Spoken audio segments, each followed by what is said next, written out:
Welcome back to another great episode of Dr. J Radio Live. Of course, I'm your host, Dr. J, broadcasting from La La Land. I presume you already know where that is in Southern California. And we are broadcasting on 107.7 FM, UPRN, New Orleans, Louisiana, as well as Deprogrammed Radio in the UK with all the terrestrial affiliates there and internet affiliates and internet stations, if you want to call them that, where you could hear. And we have to give our shout outs to iHeartRadio since they are the giant mogul in all this and they do carry this. Now, the title, for those of you in the chat who are watching, says the Titanic never sank. I'm not saying that nothing did sink, but what you're going to hear is something I've always wanted to cover in a full show, not just a small segment, and I found just the person to do it. The one and only Gordon James Giannninoto. Johnny? Or Johnny? I just said Johnny. Giannninoto. Gordon, welcome to the show. Well, it's a pleasure to be here, Dr. J. I really am looking forward to this tremendously.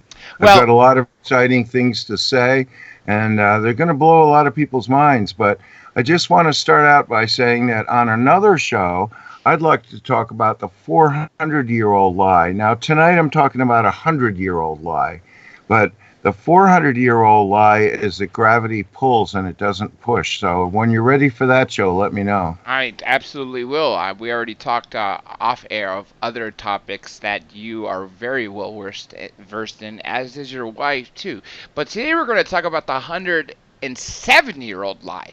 And this actually goes before April of 1912, before the launching of the so-called Titanic, back when it was being built from 1909 through 1912, or up to 1912, April, in Harland and Wolff, in Ireland, by Harland and Wolff. Tell us what happened there that started this whole, I guess. Well, I like to make every show a little different, and I like to add things that nobody else really talks about. And so I'm going to start in 1845 when the White Star Line really started. And at that point, gold had just been discovered in Australia, and the English were running clipper ships from Liverpool to Australia. And White Star at that point was called something different. And they chartered clipper ships like the Red Jacket. You can look them up on Wikipedia. They're famous ships. The Blue Jacket. And they had a ship built, the Taylor, and it sank on its maiden voyage. So that really turned off the people who owned White Star. It turned them off they go, well, let's just concentrate on Liverpool to New York. So around the 1860s, they had to go bankrupt, and they came back, and the steamship had just been invented. Until then it was all clipper ships. So they're like, well, we really got to get into steamships. And Thomas Ishmay, who was the father of Bruce Ishmay, who was the owner when the Titanic sank, supposedly, Thomas Ishmay was playing billiards with the uncle of the owner of Harland and Wolff Shipyard. And he said, if you're willing to just have your ships built, because already White Star was a big deal, and they were going to be building a lot of ships and have a lot of passengers and cargo. He said, if you'll be willing to make a deal with us, we, Harland and Wolff, will build all of White Star's ships, and we will do it without ever building a ship for one of your competitors. And so that was agreed upon, and that was the beginning. In 1867, they started their first steamship construction for White Star.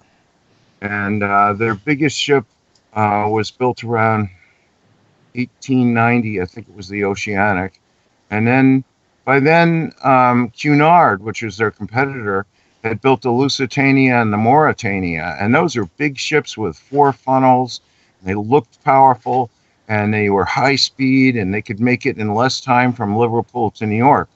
But the designers of the Titanic and the Olympic and the Britannic took a trip on the Lusitania, and they realized that if you're in the second or lower classes, you can't hear yourself think because of the vibration. And it was all put into speed. And they discussed this back at White Star, and they say, let's aim our design for comfort and economics, where we can make money by giving passengers the comfort that they really seek.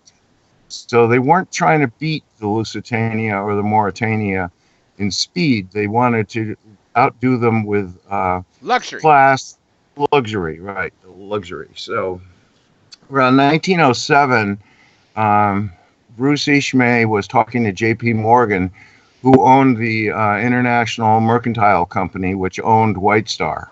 So he was talking to him, and he said, I want to build a new class of liners, and they would be the Olympic class. The first ship would be the Olympic, the second would be the Titanic, and the third would be the Britannic.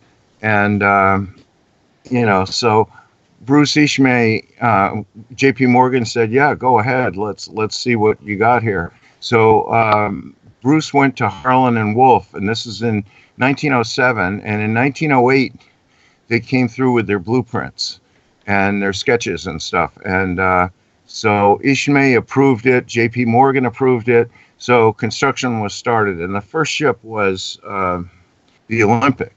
But don't let me say accidentally the Oceanic, because sometimes I do that. But don't let me do it. Okay. Just say no to Gordon. Anyway, so the Olympic. Now Harlan and Wolff had never built two ships that were 800, or three ships that were 882 feet long and 92 feet wide, and they had an island in their harbor, and they cleared it off. There were three shipways there to build and launch ships, and they cleared them off and consolidated them into a brand new double shipway. And they put a gantry crane that was above, it was 270 feet tall, as I recall, and the tallest part of the ships were 175 feet. So they had this gantry crane, and it slid down like a box, like a upside down U. It rolled on railroad wheels, and it slid down from one end of the other, and they could lift things to either ship. So they started the keel of the Olympic, and 3 months later they started the Titanic. So they really were interested in doing a few things in the Olympic first to see how they worked out before they really got too deep into the Titanic and found they were going down the wrong road. Well, it all worked out pretty well. They designed a double hull on the bottom, but just the bottom, the very flat bottom, was double hulled.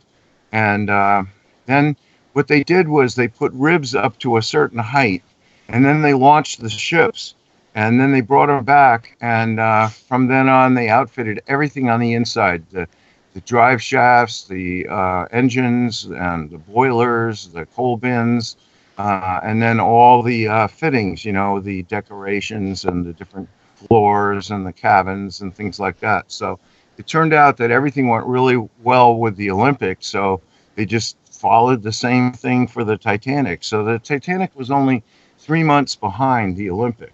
Now, they were built out of plates of steel that were, I think, 1.5 inches thick on the bottom, but 1 inch thick for the rest of the ship. And they were 16 feet long and 8 feet wide, 1 inch thick, and they were drilled out for hot riveting. And if you know anything about that, they take the rivets, that one end is already formed, and they stick it in a coal fire until it's red hot. And then they put it through the hole, and while they're hammering from one side, somebody on the inside is hammering from the inside. So it takes a skilled set of riveters, one on the outside and one on the inside, to set every rivet. But actually, they did a really excellent job, and the thing was watertight.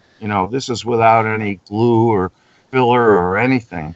And so when the Olympic was ready to be launched, they painted the hull gray because they wanted to take pictures of the lines. So if there were anything that they could change on the Titanic, they would.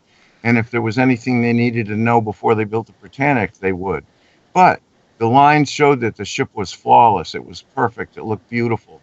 And so it was launched. and Captain Edward Smith was made captain of the the Olympic, and so it was put into service, and it sailed for New York. And uh, about 4 voyages later, it hadn't even left the harbor. Now, people have said the captain of the Titanic, or the originally the Olympic, that he was a careless captain and he was no good, but that isn't true at all. He actually was pretty much flawless, and he was like up for anything, and he wasn't even at the wheel. The harbor pilot was at the wheel when the warship, the English Navy warship, the Hawk, was parallel to it, and the Olympic was pulling away slightly, and we don't really know why, but the Hawk steered into the starboard side of the Olympic, and the Hawk was a ship built with an unbelievably strong bow that pointed. It was at an angle, and so if it hit another ship, the bow by itself would pierce the hull. But underneath that was a solid steel battering ram that was capable of penetrating a ship underwater, under the waterline. So the Hawk hit the Olympic and sank that ram all the way to the keel. Now, what it did was, and some people say, well, how could this possibly happen? Because, but it's possible that the Olympic had a big bow wave, and it was rocking the English ship, and they thought they were going to be driven. Remember, they're still in the harbor, so they're not out on the open ocean. And it's thought that the Hawk steered to the left. Like if you've ever been in a boat and you're out and a wave is coming towards you, you don't want to hit the wave sideways. You want to hit it bow first. So that sideways wave would maybe drive the Hawk, who knows, into a dock or whatever, for whatever reason. So the Hawk steered to the left, which is port, and starboard is the right. It steered to the left and rammed the Olympic. And immediately, the voyage was canceled. They had to bring it back to Southampton and patch it up temporarily, and they had to bring it back to Harlan and Wolff and fix it. And this was a rush job because they're spending like, I don't know, $5 to $7 million. It's really hard to put a figure on it today, but $5 to $7 million per ship back then. So they were trying to build 3 huge ocean liners, the biggest ever seen on Earth. And they were 882 feet long, and they're going to weigh 100 million pounds when they're finished. So when the Hawk hit the Olympic, it actually bent the keel. So not only that, but the impact sprung rivets from the stern of the Olympic to the bow on the right side. So this was a major impact. And back in the shipyard, they're like, oh, damn, what are we going to do? And they looked it over and they realized, well, we've got to close all the first class cabins because we can't just take everything out of the ship and redo the ribs and straighten out the keel. That's impossible. We've got to put cribbing, wooden cribbing, inside the stern of the ship. Now, skipping ahead, you know that when the Titanic sank, the supposed Titanic, when it sank, the stern broke off because it went down bow first and the stern was in the air and it just snapped and cracked right off into the water where there were people trying to save themselves. But they were doomed anyway. They realized they're going to have to redo these plates. Well, in some places, they couldn't pull all the plates off and redo the plates. So they put new plates over it. And on the inside, they put wooden cribbing to hold the plates. Well, that meant that now there were no first-class cabins on the Olympic. And people don't realize that. So they made a claim against the English Navy saying, this is your fault. You owe us. And they had a hearing that was a sham of a hearing. They had the least easily understood speaker conduct a hearing in a giant hall before microphones and speakers were invented. Nobody could hear anything, and they predetermined that the Navy was not at fault. So they had to find a reason. So the reason they found was that the Olympic was so huge that it created a suction as it went by that drew the hawk into piercing the hull. And that Well, was the that was, reason that they denied the insurance, right? yeah. So now they've got a ship that's essentially totaled, but still operable. They've got a ship that's basically totaled. They can't get any insurance for it because they were insured with Lloyd's of London for about $5 million, I guess. And Lloyd said, "We're not paying anything. The Navy determined it's your fault."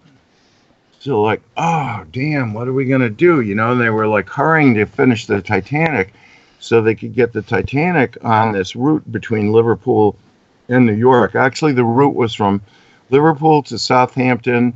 Liverpool was the headquarters of White Star. To Southampton, to Cherbourg, France, to I think Queenstown, Ireland. And as funny as that sounds, like you're going south and then you're going north. Actually, if you look at the map, you see Ireland is already takes you pretty considerably west. So leaving from Ireland was a good taking off point to take the northern Atlantic route to New York. So they're like, oh, damn, what are we going to do? Well, they got it patched up enough so they could book passengers. So they put it back in service. Captain Smith was back in charge. Remember, it wasn't his fault. He wasn't even at the wheel. The harbor pilot was at the wheel. And for those of you who are unfamiliar with that, when a large ship comes into a harbor, they have to stop outside the harbor, and a tugboat will come out and bring a harbor pilot, and he takes over. That's So right. he's in charge of the ship. Every ship Right, to this day. right. Except for your own personal sailboat or something. Oh, yeah. But every ship, yeah. So the harbor pilot was at fault. So anyway, they're on the New York run. Well, a lot of people have heard of the Georges Bank.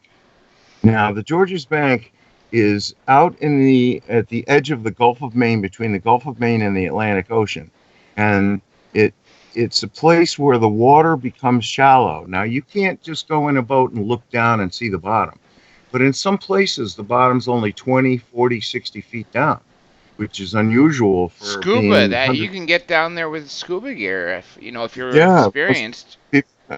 A good scuba diver can dive to 100, and a really good one can dive to 200. But anyway, Georges Bank is where most of the scallops come from. So it's an incredible scallop ground. And back in the founding of the country and before that, they would go out there and catch cod. There were so many cod, like all you had to do was put a hook in the water and you caught one. And they used to take longboats out and fill them right to the brim with cod and then go back to the mothership. And they'd slice them open and dry them on shore on wooden platforms. And then everyone was having dried cod, and they'd salt it and dry it and ship it around the world. So people don't know that the Portuguese were harvesting cod in the St. Lawrence Seaway 1,000 years before Columbus discovered America. But they weren't going to tell anybody where they were getting it. So there are some fishing grounds out there. And the Georges Bank is shallow. Well, a ship had sunk on the Georges Bank, and it was laying on its side just below the surface. Well, you got to remember, this is 1911. There's no sonar. There's no internet mapping. There's no LORAN. There's no GPS. There's no satellite pictures. There's no maps. And all you knew was your coordinates from longitude and latitude, what course you were to set to get back to England. So Captain Smith had no idea that ship was there. Well, the Olympic ran right over it. It hit it broadsides and rolled it under the ship. Well, as it passed over it, the wreck on the bottom broke off the starboard propeller. Now, you've got to understand the way it was powered. It was powered with coal, and they had double-ended boilers and single-ended boilers. And there were stokers who shoveled coal nonstop, 24 hours a day, into the coal bunkers, not the bunkers, but the ovens or you know, and and then steam was created, and there were two 25,000 horsepower steam engines. They were 4 cylinders each, and they were on either side. One was on the left, one was on the right. And in the middle, they had a 15,000 horsepower engine that took the leftover steam from the two outer engines and reused it to turn the middle propeller. Now, the middle propeller was four-bladed and huge. I mean, we're talking propellers like 30 feet in diameter, bronze, really beautiful. And the Olympic Heavy, was too. Heavy, very yeah, heavy. yeah. So, you could go out to the Georges Bank and find the propeller for the Titanic, I mean, the Olympic, but you couldn't raise it because it weighs tons, so you can't just go scavenge that bronze off the Georges Bank. But anyway, so that was hull number 400. Well, consider that the Olympic and the Titanic were exactly the same ship, blueprint-wise, 99% the same. So when it lost the propeller, now you've got the only ship that's operating that's crabbing to the left and listing. Now, by that, you see, the keel was bent. So the whole ship made a little crescent moon to the left. So it was sort of rounded on the right and open on the left. And what that did is, as they tried to go straight, they constantly had to steer back to the right because the ship, having a curved keel to the left, wanted to go port direction, and you constantly had to turn the wheel to starboard. And it listed. In other words, if you had a glass of water in your cabin, you would notice that when it was tied up at the dock, that the water wasn't level. And when they're going out on sea, the water wasn't level either. So, but people thought, well, I don't know what I'm looking at. So nobody thought, wow, the ship must be damaged. Nobody thought that. So they got back to Harlan and Wolff, and they go, well, damn, we got to keep this ship going. We got to, we already have a propeller for 401, which was the Titanic. So let's put that in the rear aft starboard side. They put a propeller that had the number 401 on it. See, so this is part of the confusion, because when it was laying on the bottom, one of the few things they saw when they discovered the Titanic was that the propeller had 401 on it, which made sense to everybody because it's supposed to be the Titanic. The Titanic was 401. That's why it's there.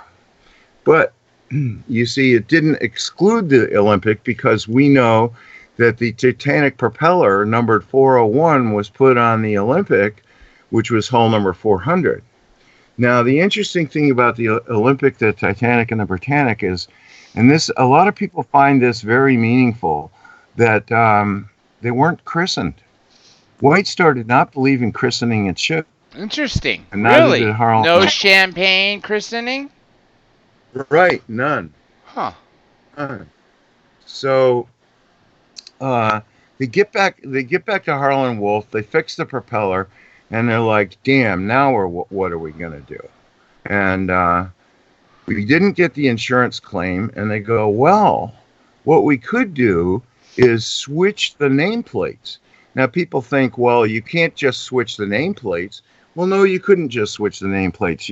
But the lifeboats had the name Titanic on them, and the Olympic, and so they were tied up. The Titanic was just being finished. They were tied up at the same dock on both opposite sides of the same dock. Now, you've got to realize that when you have a steam-powered ship that size, 100 million pounds, when you go to move that, you've got to shovel coal like a bastard into the boilers and wait for steam to build up. In which case, just to move the ship, let's say you want to move it out 200 yards and move back in 200 yards. That would take an incredible amount of coal. Plus, you'd have to have a crew of stokers down in the boiler room shoveling coal in there. Round the clock.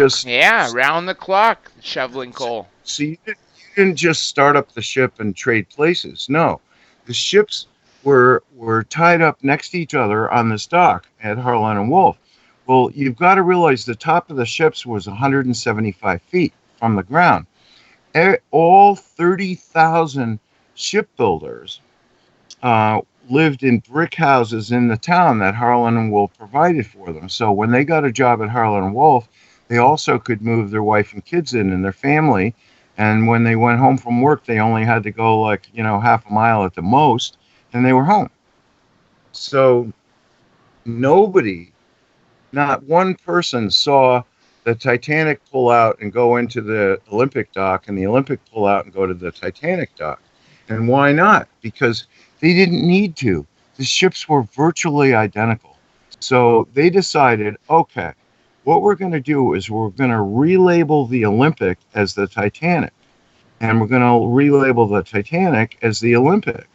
And all we have to do is rivet on or bolt on a new nameplate on either side of the bow and change the lifeboats. Carpet too, right? They added carpet. Well, that's another thing I'm about to get to, and change the life rings, because they had Titanic on them and the Olympic on them. So they changed the, we'd call them life jackets, but back then they were just like a belt.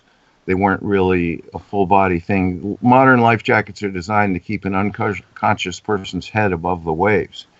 But back then it was just a belt. And so the Titanic was designed with 16 watertight compartments. And they had estimated that 4 of them could flood and the ship would still not sink.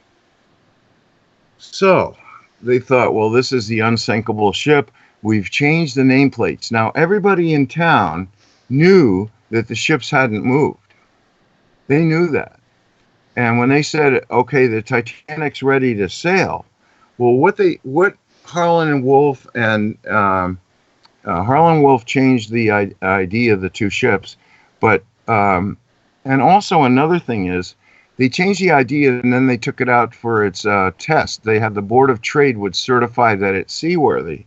So they had given the Olympic unbelievable tests, all of which it passed with flying colors. But when they had the same ship launched, the Titanic, the Board of Trade said, no, we're not going to try maximum speed. We're not going to try turning. We're not going to do this. Everything looks good. We're passing you. So instead of a 2 or 3 day sea trials, they spent like 4 hours and all went to lunch.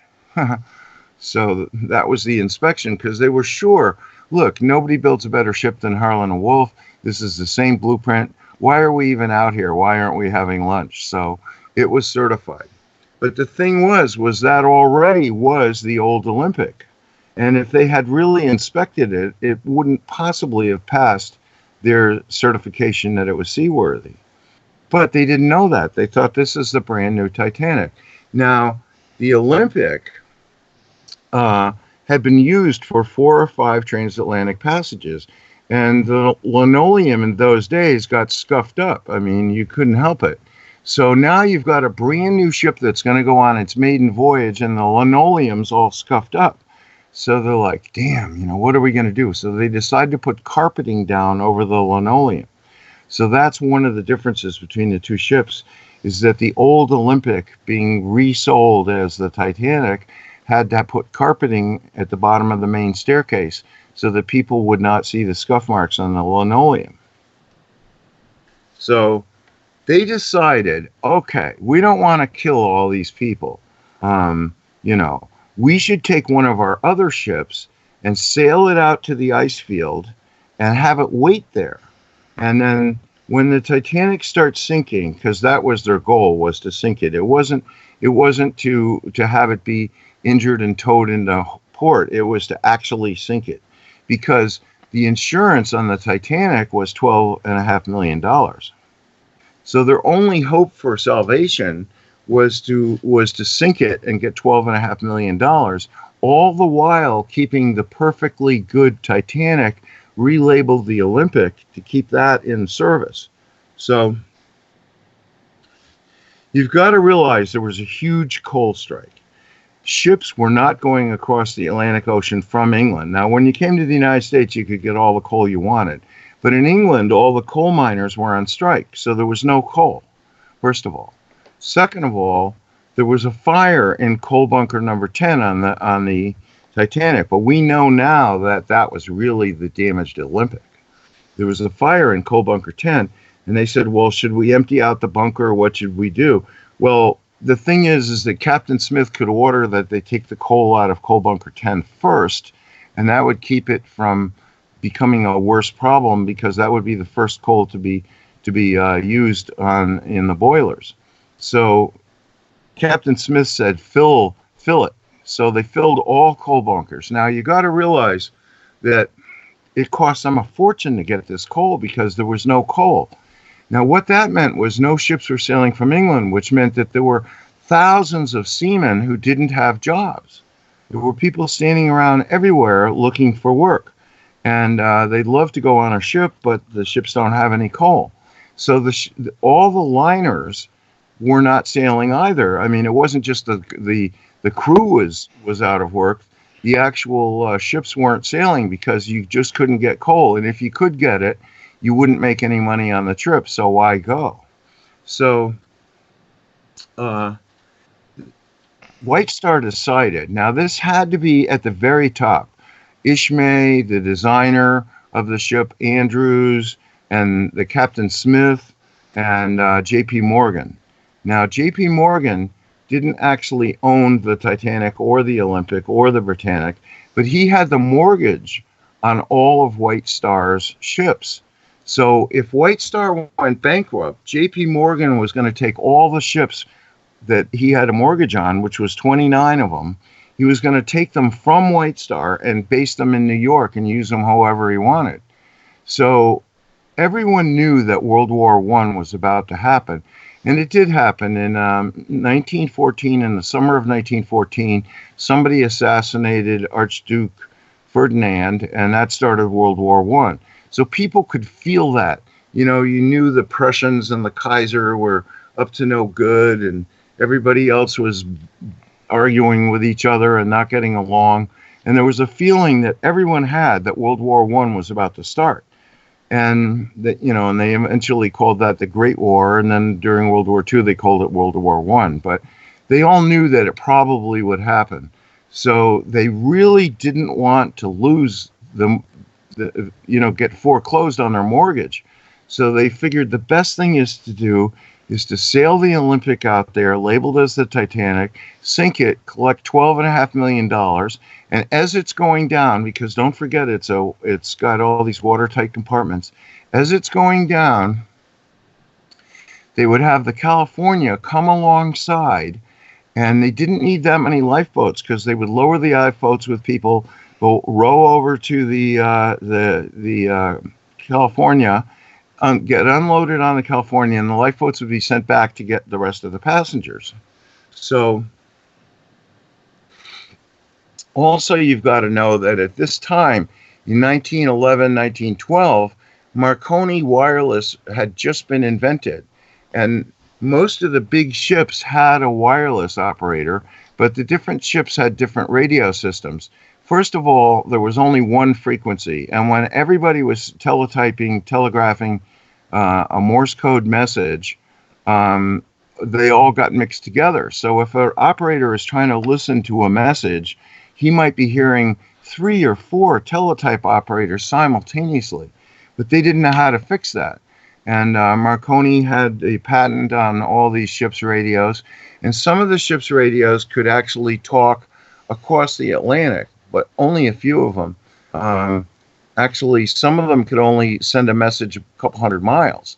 So, but nobody at that point in the development of radio knew how to fix that so that everybody had a good system. So they decided, okay, we're going to send the California out, and we're going to have it wait in the ice fields empty.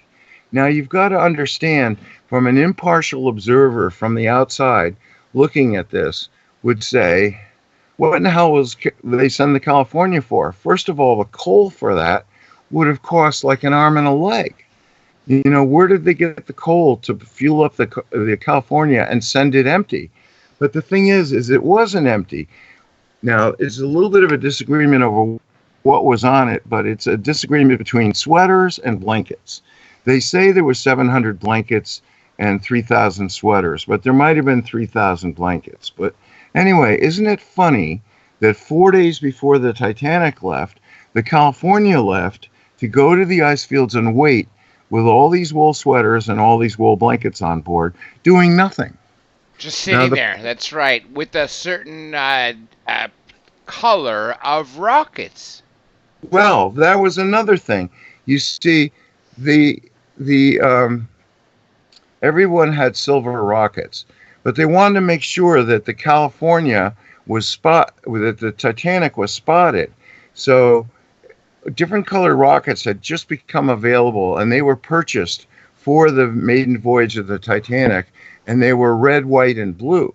So the California captain, Captain Lloyd, was told, "You're going to be waiting there in the ice field. You're going to go to this latitude and longitude, which is where we're going to send the Titanic, and then when it starts to sink, we're going to launch red, white, and blue rockets, and you're going to watch for those, and that's how you know it's not some other ship. And then you'll come right over, pull alongside, not right up against it, but close enough that you could row a boat back and forth between the two, the lifeboats, and get everybody off." So the plan was not to kill everybody. There was a plan not to kill anyone, okay? That was their plan. But as you can see, this is a corrupt plan to begin with. We're going to have a huge insurance fraud. We're going to sink a ship full of passengers, and we're going to hope to God that nobody dies. But, so what happened is they set out. It's very pleasant. They have 4 days at sea. Everybody's quite pleased. They all think they're on the Titanic. Now, the interesting thing is that that ship could hold 3,300 or even 3,500 passengers, but there were only 2,200 passengers on there. Now, why is that? Well, let's go back to the sailing. J.P. Morgan had booked passage with his wife on the Titanic, and he had ordered bronze sculptures from somewhere in Europe that he was going to place at his mansion in New York. So he spent a fortune on bronze sculptures. I don't know what they were of, but they were all crated up. They were loaded on the Titanic in Southampton, and then they told him, "We're going to sink the ship," which I guess he didn't know beforehand. I mean, if he knew beforehand, do you really think he would have crated them up to go on the Titanic? Of course not. So he only learned about it like 2 or 3 days before it happened. Now, another thing is, people say, well, there's no way that this could have happened without the knowledge and permission of the British Prime Minister. And I have to agree with that. They had to go and say, look, if we go bankrupt, we're going to lose all the ships, and they're going to be going to J.P. Morgan in New York, and we won't have any ships just when we're going to need them most if World War I is about to begin.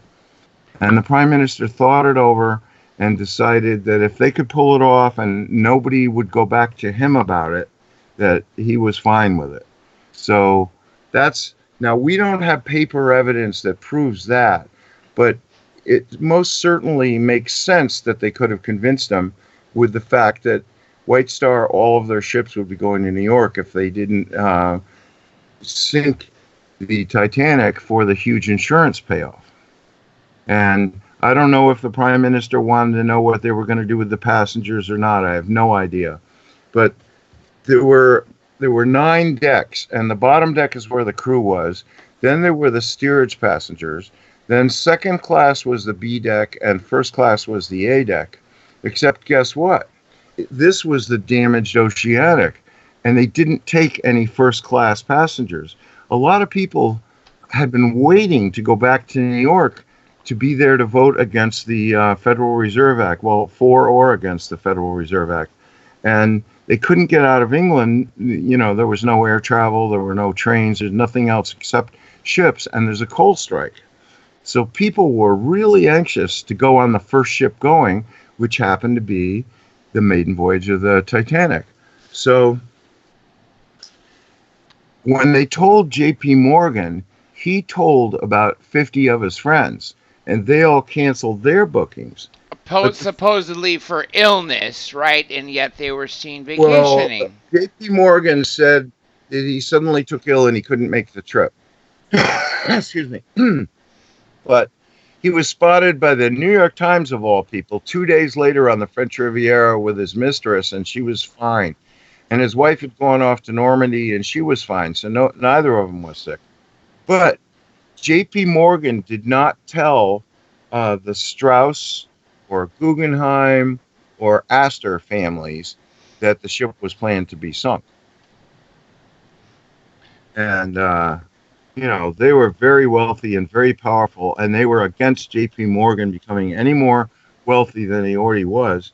And they certainly didn't like the idea of the Federal Reserve Act. Now, the Federal Reserve created an organization. That's what it is. It's not government. It's private. It's true. Was made up of 12 banks, 9 Rothschild banks and 3 Rockefeller banks. And they were going to print money and then loan it to the U.S. government at a certain percentage rate. So if it passed, we were going to be paying them for print our own money. We were going to be paying them interest. So, and the Fed's also responsible for the ones that actually controls the economy, because when they adjust their interest loans and the price of bonds, that trickles down to the economy, and that's a whole discussion in itself. But there's a huge, long equation. I remember that was my final in macroeconomics. If they raise the percentage bank to bank, like you have a bank and you want to borrow some money, you pay a certain percentage, but then you turn around and double the percentage to the public. So if somebody wants a loan, you charge them, quite a profit, but it's a profit where you make money and you're still able to pay the Federal Reserve back. Now, let me go back to right before the sailing, on top of those people canceling, the carpet. What about the carpet that was done and the painting that was put over, what was it, linoleum?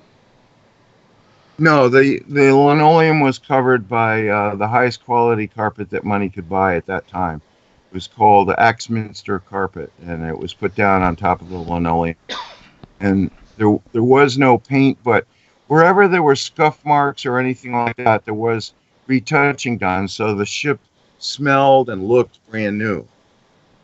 Okay. But the stokers down below, they knew it was the old Olympic. You can't fool them.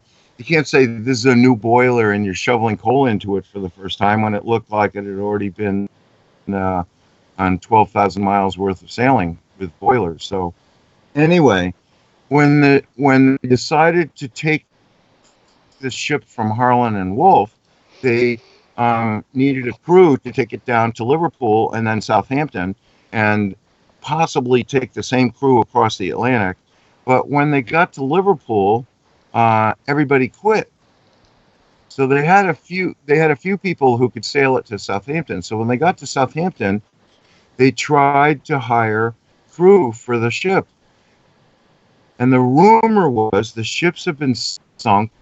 That's bad. They're probably going to sink this one. So nobody wanted to crew on the ship. So that was another problem. Not only was coal expensive, but they really had to offer these guys a little extra money to get on the ship. And of course, there was no other work. And a lot of people that had families and pressure and, needed the income, they're the ones who signed on to work on it. So there were 930 crewmen on the ship. And that includes the stewards and the officers. Now, also, let me ask you this, because I first was made aware via BBC, an early 80s documentary, which actually had survivors that worked for Harlan and Wolff, and from the just passengers, that especially the people from Harlan and Wolff, that after the ones that survived had come back and were basically sworn to secrecy, or they would be sent to prison for the rest of their lives, and their wives and children would suffer for ages. And well, I'll get to that. That's the British Official Secrets Act, and they were sworn to it, and the penalty was death at worst, not at worst. So, but anyway, uh, they finally got the crew. Now, when they set out, they didn't have any first class passengers. A lot of passengers said, well, if I can't go first class, I'm not going. And Robert Morningstar, who's another radio host who we're both friends with, he said that there was a club started, the I Just Missed It Club, I think it's called. And about 800 people signed up that they were going to be sign up and go on the Titanic, but for one reason or another, they just missed it. So they had a club called the Just Missed It Club, which is pretty amusing, really. But it's true, and there's so many movies and real life experiences from people who say, I just had a bad feeling about that, and I'm not going. And I was going to drive to college one day, and I had just finished my cup of coffee and locked the door and gotten in my car when I heard a voice say, go back in and make another cup of coffee. And I thought, well, that's strange, but I'll believe it. So I got out of the car, went back inside, made another cup of coffee, and I was sitting inside, and then I heard a voice, it's okay now. So I go, okay. So I get back in the car, and when I'm about 25 miles from the house, there was a huge hill going downhill that was pure ice. And 20 minutes before, which is when I would have been there was a 3-car fatal accident because 2 cars going up the hill slipped a bit, and the car coming down the hill readjusted where it was going and hit them both, and people died. And I would have been in that wreck if I hadn't had that voice tell me, why don't you go back inside and have another cup of coffee? So I don't know how it works for everybody, but that's the kind of thing I've been through in my life. So, but people do have intuitions. Let's not go on the Titanic, or let's not take this airplane, or, whatever, this train. So they only had altogether about 2,200 people on the ship. Now, that was at least 1,000 below what they should have had. But like I said, there were no first class cabins because it was all wooden cribbing. You couldn't even go down the hall because then you'd see how they were holding the plates on the ship. And as I said, the plates had been sprung all the way almost to the bow, and they had to fix that hurriedly to get it back in service. So now they're on their way. It's warm in the Gulf Stream. Then they cross out of the Gulf Stream into the Labrador Current. Now, just picture this. The Gulf Stream comes up from the Caribbean and the Gulf of Mexico, goes around Florida, and heads up the coast. And then it starts going out into the Atlantic a little bit northeast, and it actually ends up hitting the west coast of Ireland where palm trees grow. People don't know that. That's like 55 degrees north, and you've got palm trees. So that's pretty amazing. But as the water goes east, it has to be replaced by water coming from the north, which comes off the ice, Labrador and Greenland, just shed ice. And it drifts down the east coast of North America, and that's called the Labrador Current. And that's what brings the ice flows down into heading towards the Gulf Stream. And before they get there, they melt completely, and there's nothing in the Gulf Stream to hit. But so the California's out there.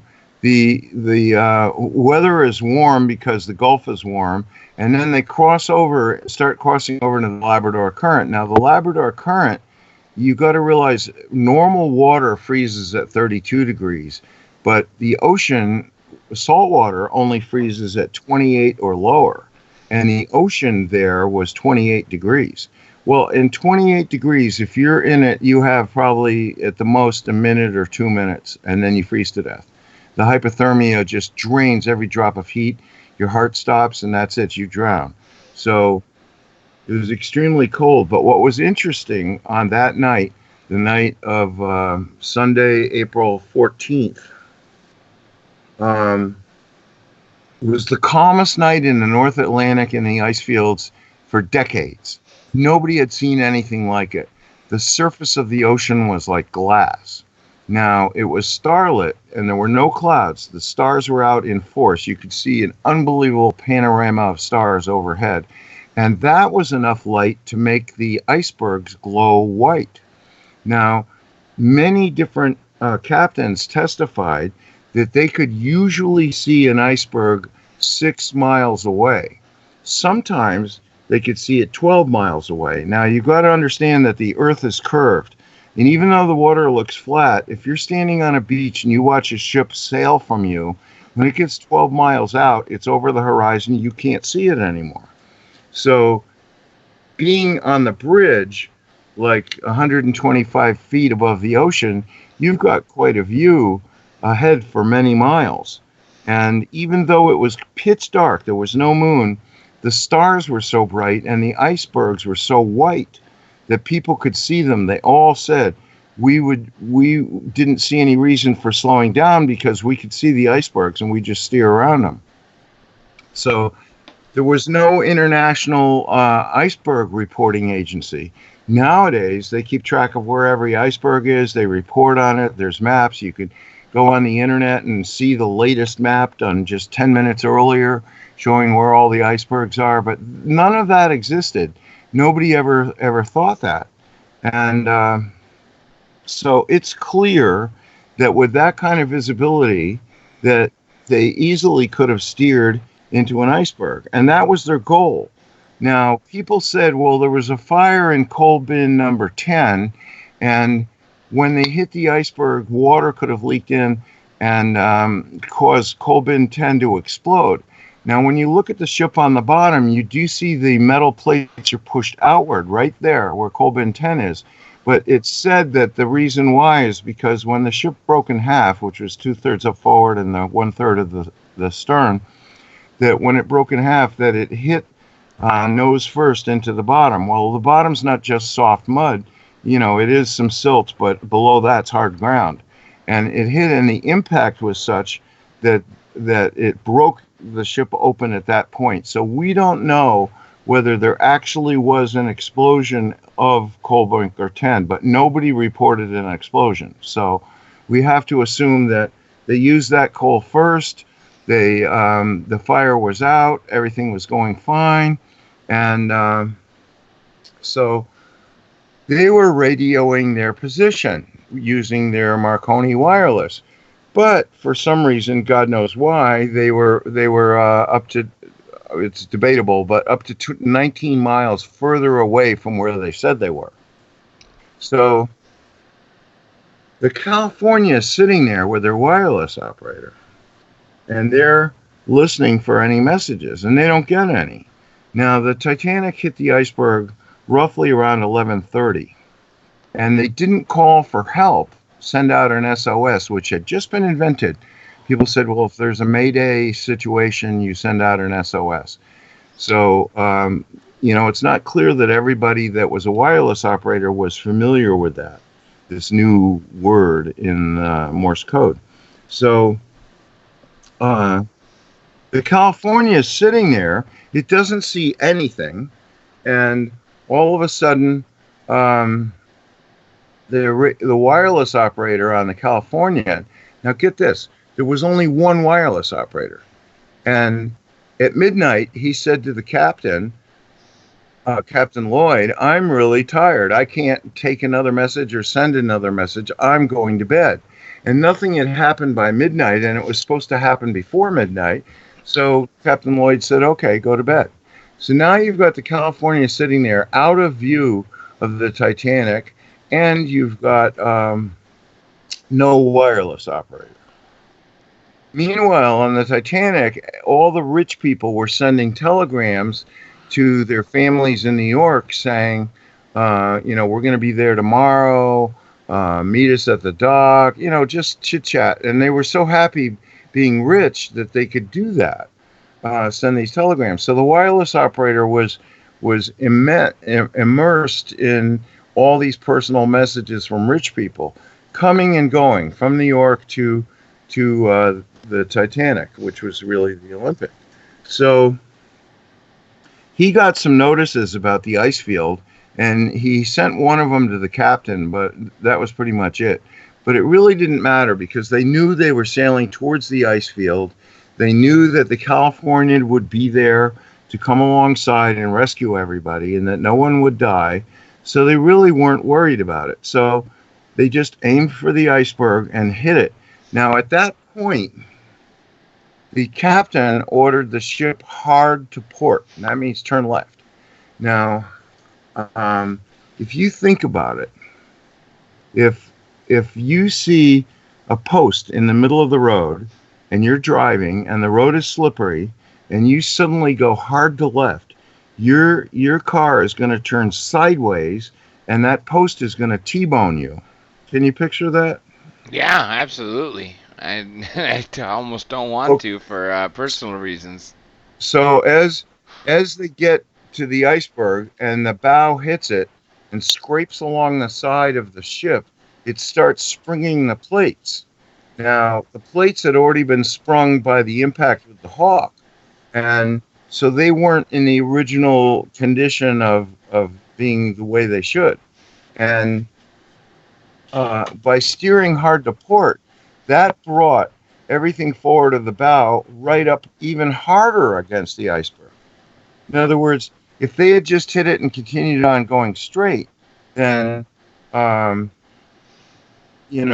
would have been that maybe it wouldn't sink. But by turning hard to port, it made sure that the iceberg pressure was massive along the right-hand side of the ship, the starboard side, springing all these plates.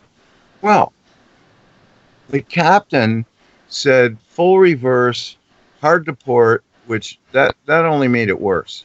So those two commands should never have been issued. But then, after they hit the iceberg, the captain said, proceed at half speed. So it's thought by conventional people that don't believe what I'm telling you that the captain thought, well, it can't sink, so we'll just go at half speed and we'll get to New York and we'll see what the damage is. So he sends the designer of the ship, Andrews, below to see what conditions were going on. Well, the boilers had already started flooding, the crew deck had already started flooding, and the ship was filling up with water, and there were 5 watertight compartments were compromised. So it definitely was going to sink. So Andrews came back up and told the captain, we are sinking, and we estimate we've got 2 hours, which is actually what they did have, 2 hours.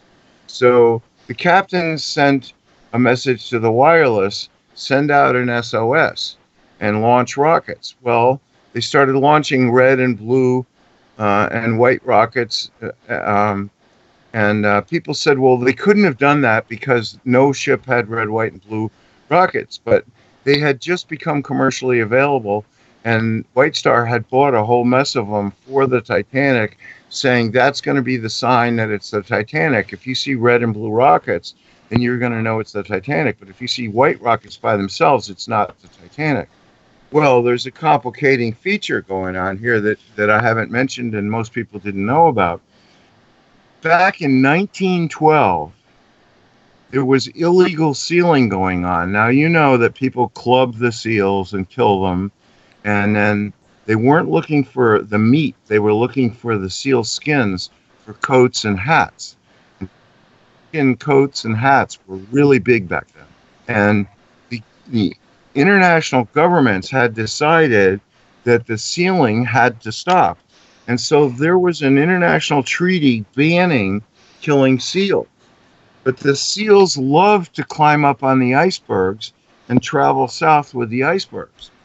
And then dive off the icebergs, catch some fish, jump back on board. And so there was an illegal sealer, and the ship was called the Samson. And the captain had all these giant longboats that he put out in the water from the Samson, and he had crews on different ice floes killing seals, for which they all could go to jail. So he's very wary, and he's pre-established that if he thinks something funny is happening, then he's going to launch white rockets. So the men should watch for the white flares, and when they saw them, get back to the ship as soon as you can, because we're packing it up and leaving. You're talking about the California, right? No, I'm talking about the Samson, the sealing ship, the The illegal sealing seal. ship. Now, how Yeah, far from the Titanic was the California at the time? out of sight. Out of sight. For some reason, 56 miles comes into my mind. I think I might have Well, I read don't that or know heard the that exact somewhere. distance, but it was over the horizon. Too far out there, obviously, like you said, out of sight. Well, that's the thing. You see, it's interesting that Captain Smith went to bed that night in his full dress uniform, and he didn't go down to his cabin. Off the bridge was a little room with a bed in it, and the captain went in there and lay down and said, "Keep me posted." Okay. The on the Californian, Captain Lloyd was dressed in his finest uniform, and he also uh, went to bed next to the bridge. There was a little room with a bed in it. So he lay down and he told the watchman, he said, "Let me know if you see any rockets." So the Samson is in between the Titanic and the California. And they're looking at the California and they're going, "This isn't good. Maybe they're here to catch us illegally sealing." And he looked over at the Titanic and he goes, "This isn't good. I don't know why that ship has stopped. And I don't know why they're launching red, white, and blue flares. I don't know if they're having a party or what they're doing, but this is all very bad for us to continue sealing." So he launched all these white flare rockets.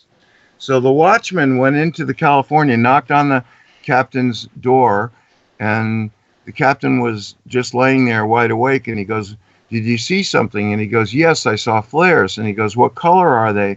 And the watchman said, "They're white, sir." And he said, "Well, I'm looking for colored flares. Let me know if you see any colored flares." So the white flares kept going.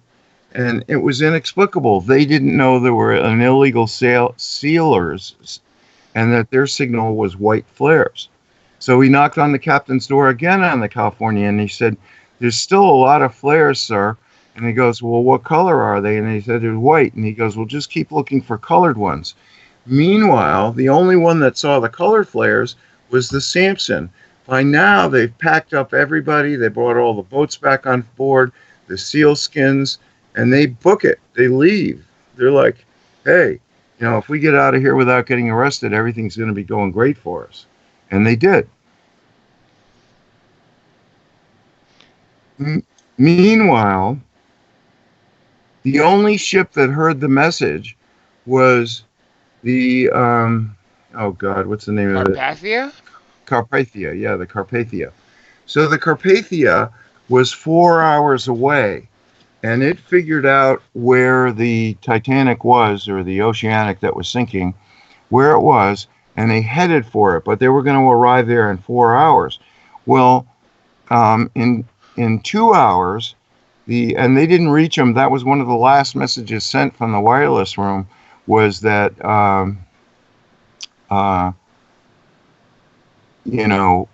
see if you can contact anybody. And then the Captain Smith said, "Look, you guys have done everything that anyone could ever ask of you. Abandon ship. Get your stuff, get out of here. Every Forget." man for himself, basically. Yeah, every man for himself. And one of the wireless died in the sinking, but the other one broke both of his feet, his legs, at his ankles.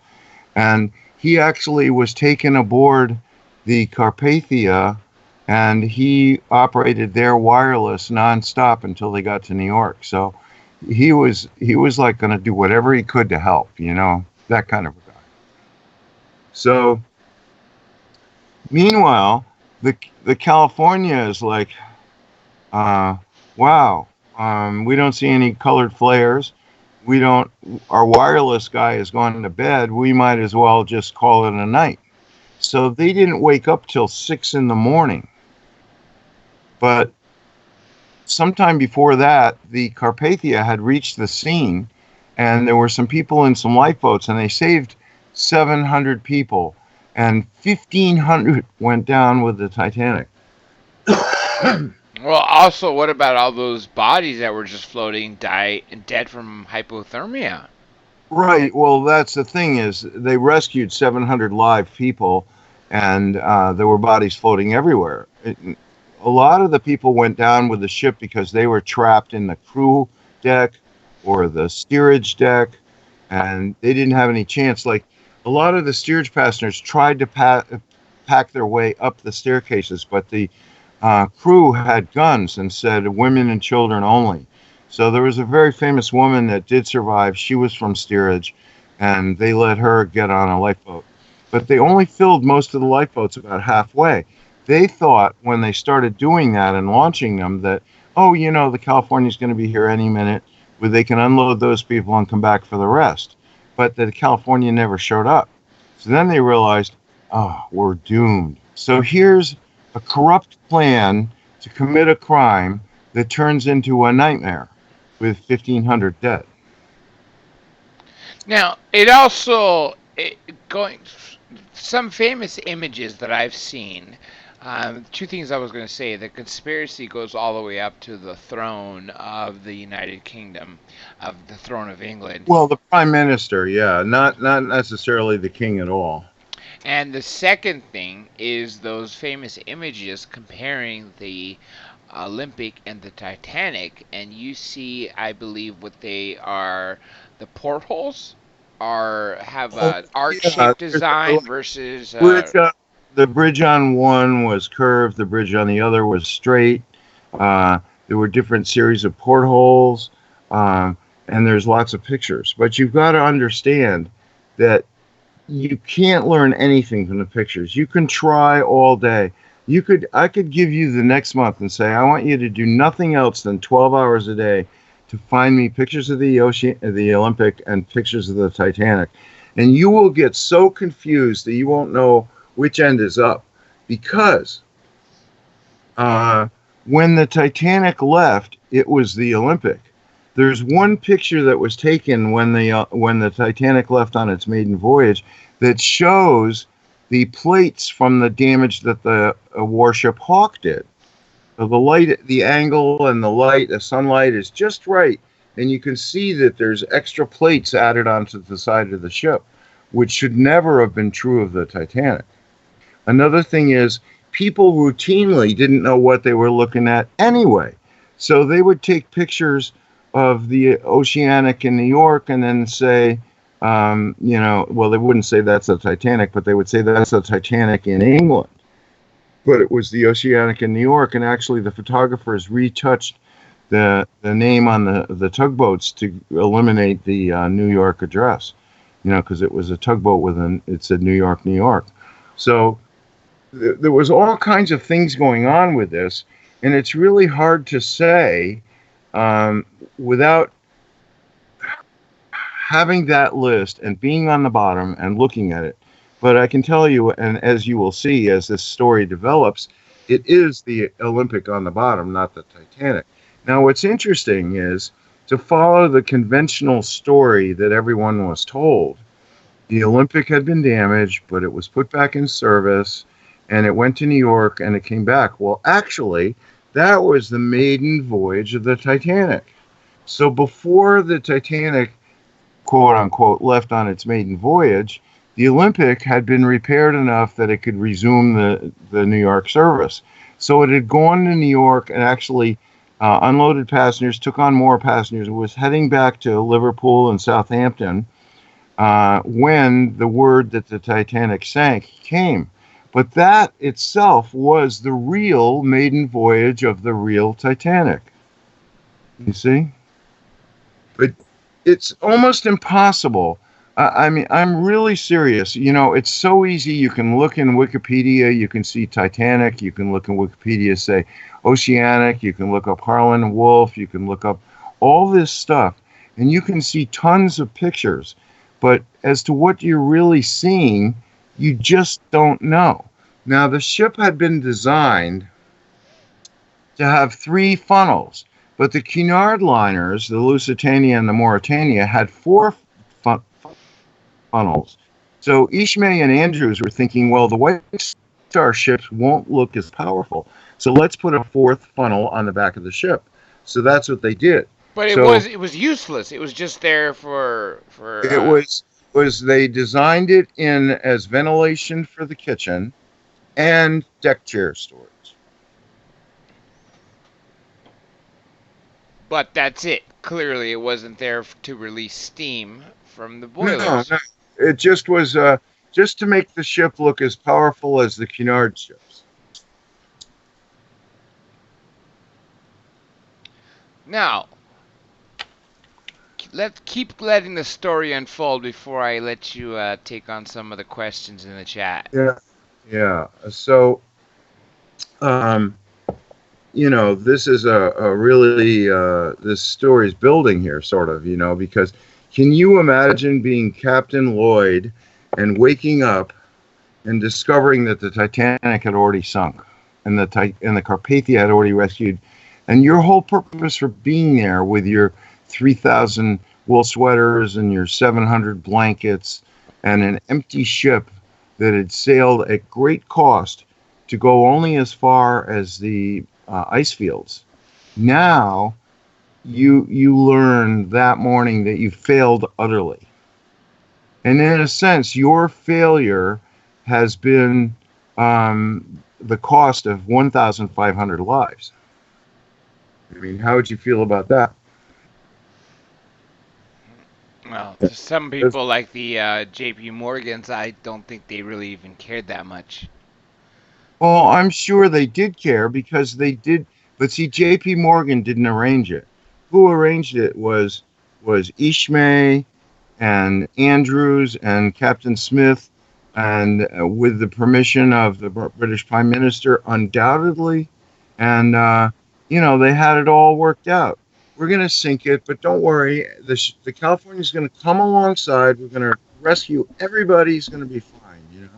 Because all they really wanted was the $12.5 million worth of insurance. And meanwhile, it had been insured for 10 million, and they raised it to 12.5 million like the week before they sailed. So, it's really pretty strange how that worked out. But anyway, so the Carpathia reported there were bodies everywhere, and a ship set out from Halifax, Nova Scotia to recover bodies. They sailed with 100 pine coffins and lots of canvas bags. And they fished everyone out of the water. I'm not sure the exact number, but they actually, depending on how they were dressed, they evaluated how wealthy they were. And like Guggenheim and Astor and Strauss had gone down in their finest attire. Because the accident was on a Sunday night at 11:30. So once there was an impact, and some of the people didn't even know they had hit anything, and they didn't even know they had stopped, and they didn't know they were sinking. But everyone thought, well, it's unsinkable. But then the crew said, don't worry. The California will be right over here, and it's going to rescue everybody. It seemed like they had talked on the wireless to the California, and the California was on its way. But then it never showed up. So the people hit that 28-degree water, and that was that. I mean, if you study hypothermia, you'll see that the amount of time that the average person has at 28 degrees is not much at all. Minutes, literally a handful of minutes. Exactly.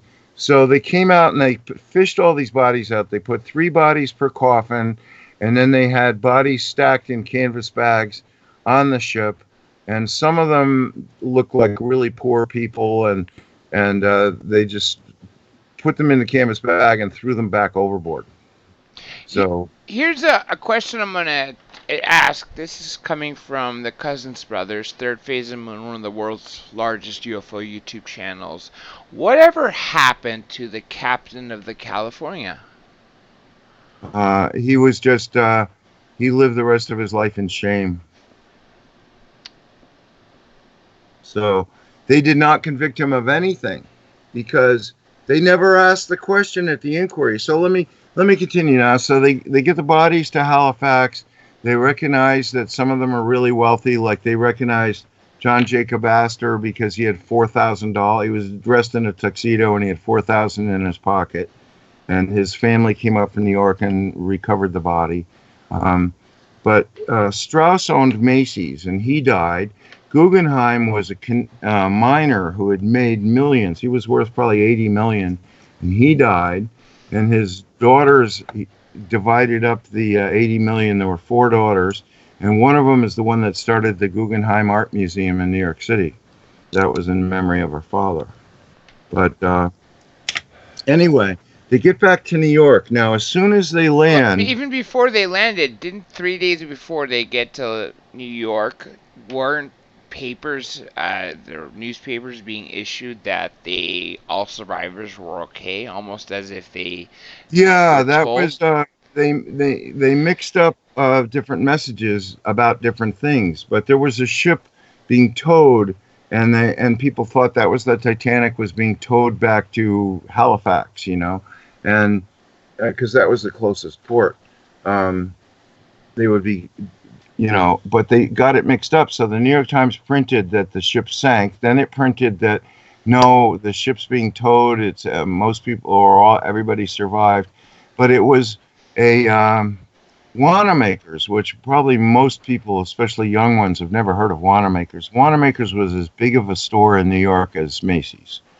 And they decided that Marconi Wireless was so exciting, they created a glass booth on the first floor and got a wireless operator, this young kid named David Sarnoff. And his job was to send and receive teletypes inside this glass booth so that all the shoppers could see what he was doing. So he was the first one to get the message that it sank.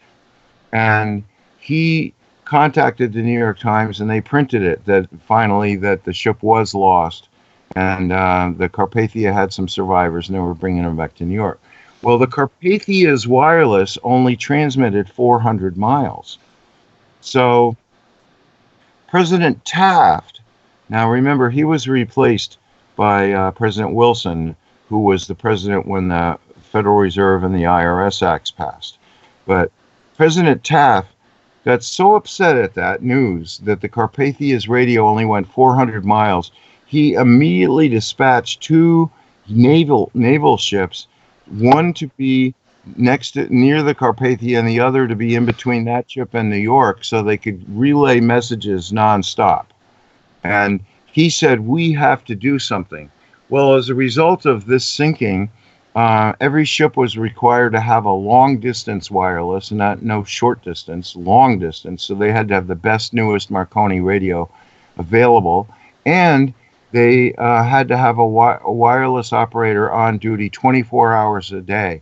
That had never been required before that.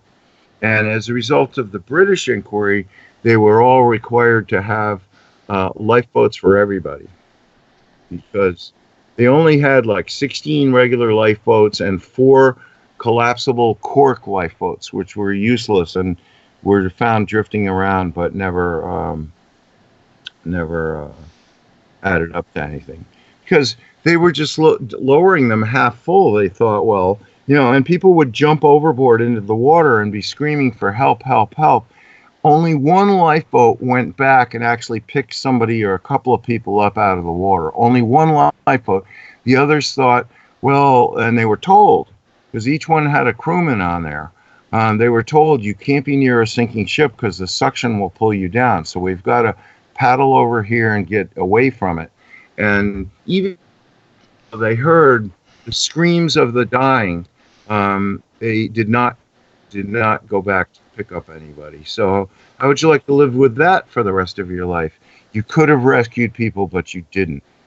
So they get back to New York, and the passengers are immediately let out onto the street where all the press is there to interview them about what happened and, how horrible it was. And the crew was escorted under armed guard to a railway terminal, and they were kept there for 24 hours. And high officials of the British government came in and read them the Riot Act, and they made them each swear to the British Official Secrets Act, and they were told that if they ever spoke a word about anything, that they would, possibly they'll lose their careers, their houses, and they may even be executed for treason. They cannot talk about it at all. Zero. So Senator Smith came up from Washington, D.C. and said, we've got to have an inquiry. So he scheduled a hearing in the old Waldorf Astoria ballroom, which there's a present day Waldorf Astoria, but it's not in the same location as the original one. The original one, they tore down and put in the Empire State Building. So that's where the hearing was held. It was in the ballroom of the original Waldorf Astoria, which is now replaced by the Empire State Building. And they had all this testimony, and people said, well, it was okay to go at high speed. Well, their highest speed was 24 miles an hour. Evidently, they were doing 21. But that's because the Olympic had a bent keel, and they had vibration. They had tried to fix the drive shaft to the propellers, but still there was a lot of vibration, and they couldn't really operate it at top speed. And all the testimony was that, yeah, you can operate at high speed because you can see the icebergs. And so they had the hearing, and now Captain Smith went down with the ship, and so did the designer, Andrews. And they could easily have jumped on lifeboats and been saved. But Bruce Ishmay was on the ship, and he owned White Star, and he jumped on one of the lifeboats. Well, for the rest of his life, he lived with scorn and derision, and rarely went out in public. And if he did, he was just insulted nonstop, because everyone blamed the 1,500 dead on Bruce Ishmay. Also, J.P. Morgan was vacationing in the south of France when the Titanic sank, and he came back to England and discovered that people blamed him for the sinking and the 1,500 dead. And he never quite recovered from that himself, and he went downhill fast and died the next year. So J.P. Morgan never lived to enjoy or even to see World War I. He died in 1913. So the people who survived, although neither hearing, the American hearing at the Waldorf Astoria in the old Waldorf in New York, or the British one at the Board of Trade, they called it, the Board of Trade hearings, neither one found that anyone was guilty. But to those who read the transcripts, it's so interesting because every single crewman and officer kept saying, well, and the Olympics started to go down, and they'd go, you mean the Titanic, don't you, sir? Oh, yes, I do, yeah. And so as the Olympics started to go down, you mean the Titanic, don't you, sir? And the whole hearings went on like that because everyone was saying it was the Olympic that sank. So now it's on now. So nobody was found culpable. There were no charges. There were no arrests. So immediately the survivors sued in federal court for $16 million damages. Well, that took 5 years or more to get to the U.S. Supreme Court. And the U.S. Supreme Court said nobody was responsible. It was an act of God. Case closed. You don't get any money. So the people just kept suing and suing and suing, and finally White Star settled for some small amount, I guess a couple $1 million, but we don't really know because that was confidential. But we do know that the survivors never let up until White Star settled. But we know that their chances in court were eliminated when the Supreme Court said, hey, you know, stuff happens. You're not getting $16 million. Everybody's sad over what happened. And so anyway, the search for the Titanic was on. And the Scripps Institute was looking for it. The, what's the other one? Scripps Institute in San Diego. That's right. Yeah. I've been there. Oceanographic Institutes. Yeah. 3 of them. Lamont, Doherty, and Woods Hole, and all 3 of them were looking for it, but it was the French who did a side scan sonar of the site, and they said, we've calculated all the wind, the waves, the water, the currents, the depth of the water, the size of the debris field, because if a ship's going down 2 miles and it's broken in half or thirds, because there are 3 pieces on the bottom. There's the bow, the stern, and the middle section. But so they had it narrowed down that this must be, the area must be in this area. So the French Institute would have been the one to discover it, but they had located the area, and They had scanned it but not seen anything. But they had scanned it, and it looked like if you took a field that had waist-high grass and it in stripes, and you made sort of a long rectangle in one area. That's what the scanning had done. They hadn't really located, but they were pretty sure they were in the right area. And then Dr. Robert Ballard from the Woods Hole went back, and he said, well, when the French team went drifted, and so let's go back to where the drifts start, and let's go a little bit north of that. And they went north, and there was the Titanic. Okay. So together, and he gave credit, and he worked for National Geographic, too. And he had designed underwater RVs. He had Jason and the Argonauts. One RV was the Jason. It was the little one that could grab stuff. And the Argonaut was the big thing with the spotlights that would light up the whole area. And so he had developed all of this remote underwater remote controlled vehicles. So in 1985, together with the French, now I don't know the name of the French Institute, but they went down together, and that's where they got these images that changed the whole thing. This is absolute proof. The first thing is that they photographed the bow, and the rivets or bolts, nuts and bolts, we don't really know because we're not down there to look at it, had rusted through. And the sign, Titanic, they had put, the original was engraved into the steel. In other words, if you ran your hand over the surface of the steel, the letters were sunk into this, and it said Titanic. Then on top of that, they riveted a plate with raised letters that said Olympic. The reverse. They did that for both ships.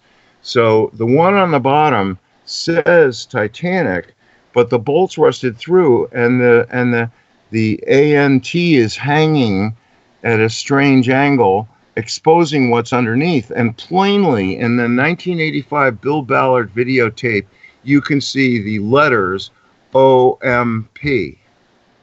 Olympic. Clearly, no question. Then, the only part of the stern that was above the mud was the starboard propeller that said 401.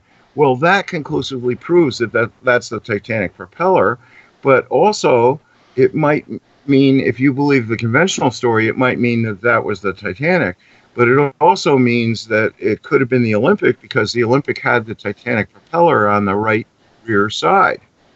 So, but the conclusive thing is that of the three ships, only the first, the Olympic, was painted gray. The reason why it was painted gray when it was launched, before it was launched, was to show the lines.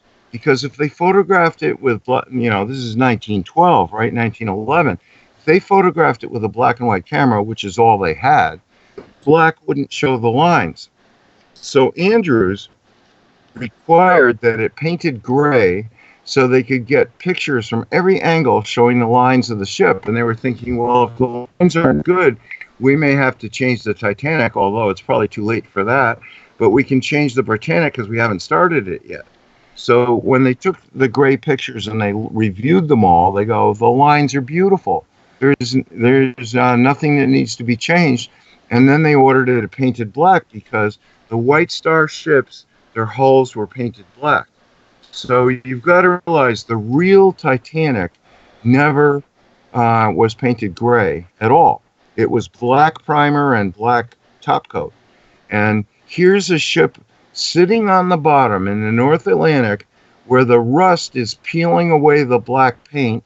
And lo and behold, the video that Ballard shot shows gray paint. That only means one thing. It is the Olympic. Now you could say, well, what about all the dishes on the bottom that they recovered and all the other things? Well, the White Star labeled their dishware White Star lines. They didn't say Titanic or Olympic. So it could have been a dish from either ship. And all the cups and saucers and dishes and bowls that they recovered off the bottom are really, could have been from either one. So then you have the fact that as it sat there, the stern collapsed like pancaked. And why would that be? Well, if you remember what I said, when it was damaged by the Hawk, they couldn't replace the steel ribs. All they had to do was paste some plates on top of the hole and try and fix it that way. And they held all of that together. The plates that had sprung, they had to re-drill and re-rivet. They put plates on top of it. And to hold that together, they had to use wood cribbing. Now on the bottom, it sank in April 15th, 1912. And here we are in the summer of 1985. The stern has pancake, but the rest of the ship hasn't. And the reason why is because the parts holding up the stern were the wood. And the wood corroded and rotted and sea worms or whatever. And that's why it collapsed first. And that mushed down the propellers. So even if you go back today, you can't see any propeller, let alone one labeled 401. But they clearly have pictures of that. So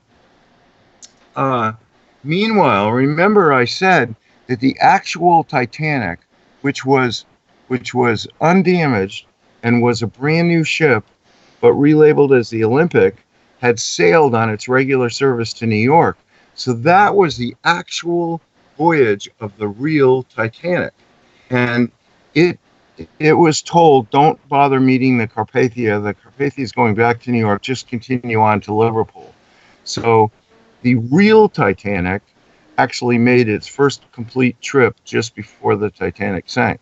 The alleged Olympics. Titanic. Yeah. Yeah. So then the Titanic, now relabeled as the Olympic, was changed around because on the Olympic they discovered they had a promenade deck that went all the way forward, the A promenade deck and the B promenade deck.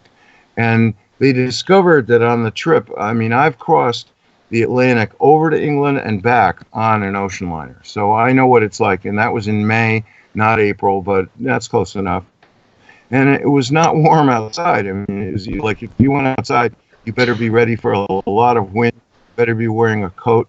And so people they found were not using the forward part of the A promenade deck and the B promenade deck at all, because I guess if B promenade was for second class passengers, and I guess they really didn't have much interest in going outside. And if they went anywhere, they'd go upstairs to the A deck and they go out on the promenade, the open deck there. But nobody would go forward because they'd get too cold and too wet.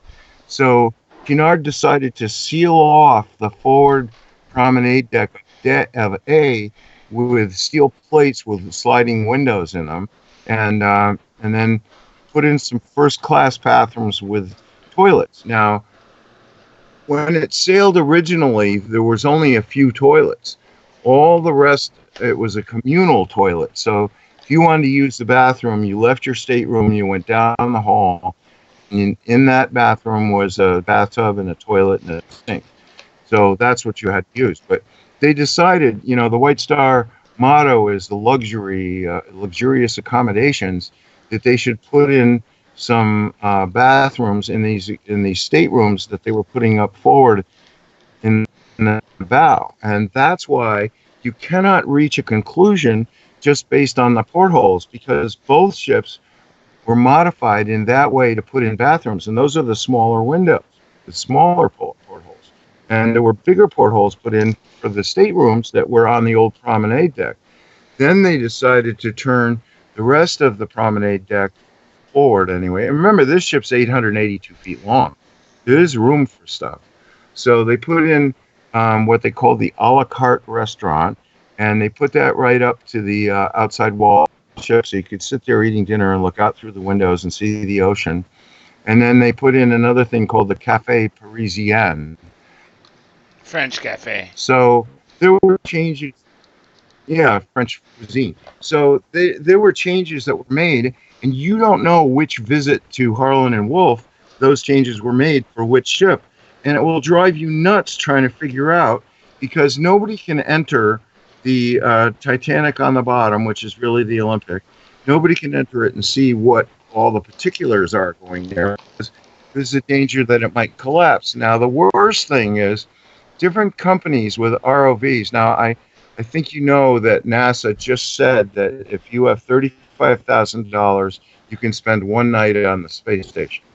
You can Yeah, stay yeah, if and you it's want. crazy because they're announcing this when 20 years ago there was an American who wanted to go into space. NASA turned him down, so he went to the Russians. They took his 20 million and off he went. Yeah, yeah. So so what's been happening with the wreck of the Titanic is people with submersible vehicles are landing on the top of the ship and crushing it because the corrosion has weakened the steel.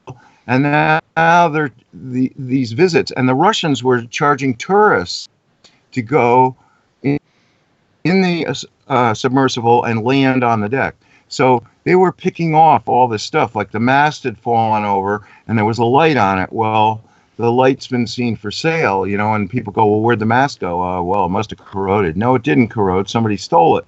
So the wreck is, they're trying to work on a treaty that would just keep everybody away. Just leave it there, go look at it, but don't touch on it. And particularly, don't take anything and don't land on it. Because even though it's all these years and it's 2 miles down the North Atlantic, you can see shoes and coats lined up in a way that you could see, well, that was a mother and her daughter, and they were holding hands as they drowned, and then they lay on the bottom together and then brought together. So it's really, it's really sad that people would do that. But the Russians are the worst offenders. But there's other people. It seems like everybody that's got a deep ocean remote vehicle is going down there and taking stuff, and the amount of stuff that's around is just unbelievable. So anyway, the Titanic continued on as the Olympic, and of course, it wasn't crabbing to the left. It didn't have a list support. It worked fine, and it was making White Star a ton of money, and they called it the Olympic. You want to sail on the Olympic? Sure, it had an accident with a warship, but we fixed it, Well, no, that's not the ship that had the accident. The Olympic had the accident, and the Olympic's the one they sunk for the insurance fraud. So it kept sailing, and in 1919, oil-fired ships had just begun, and the coal was costing a fortune. It took a lot of time to build up steam. It was like crew, hundreds of people, 3 ships stoking coal. They put in oil tanks. So they just push a button and it would fire up an oil burner that would heat the water to make the steam. So in 1919, they sent it in for a refit. They refit as much as they could. They made it into the state-of-the-art ship of 1919, and they launched it back, and it carried movie stars and famous people, all sailed on the Olympic without knowing that it actually was the Titanic. So from the bottom, people have recovered stuff from the site of the wreck and say, well, this is a dish from the Titanic. But no, it's not. But then everything was great until the Depression in 1929. Then they started, and by then there weren't that many immigrants coming. Now we're about to have World War II. It's Russian. The White Star Line was sailing with as little, by the time the Depression really got going, it was sailing with as little as 500 passengers, and they were losing money hand over fist. So the British government, rather than let White Star go bankrupt, required Cunard to buy White Star, and they told White Star, you can't do anything about it because we're ordering it. So at that point, Cunard became White Star, and they called it Cunard-White Star. Then, and that was in 1934, and by then, the original Titanic, which did care, oh, by the way, not only did it not sink, but one night it was going past the Nantucket Lightship. Now, if you don't know what that is, it's a real hairy place off of Nantucket, where if you're going city, you have to find that location because that's where you've got to turn to avoid going to Long Island Sound. So you've got to go around Long Island, pull up to New York Harbor, have a harbor pilot take the ship into the docks on the Hudson River. So it was a foggy night. The Olympic, which is what they called it, but it was really the Titanic, ran over the Nantucket lightship manned by the U.S. Coast Guard and and killed everybody on board. 7 people drowned. The ship sank. So the Titanic not only didn't sink, but it took until World War One. It's sailing around, and they see a German submarine on the surface, and the captain. And now this is the real Titanic that's being called the Olympic. The captain sees the U-boat. It's during World War II.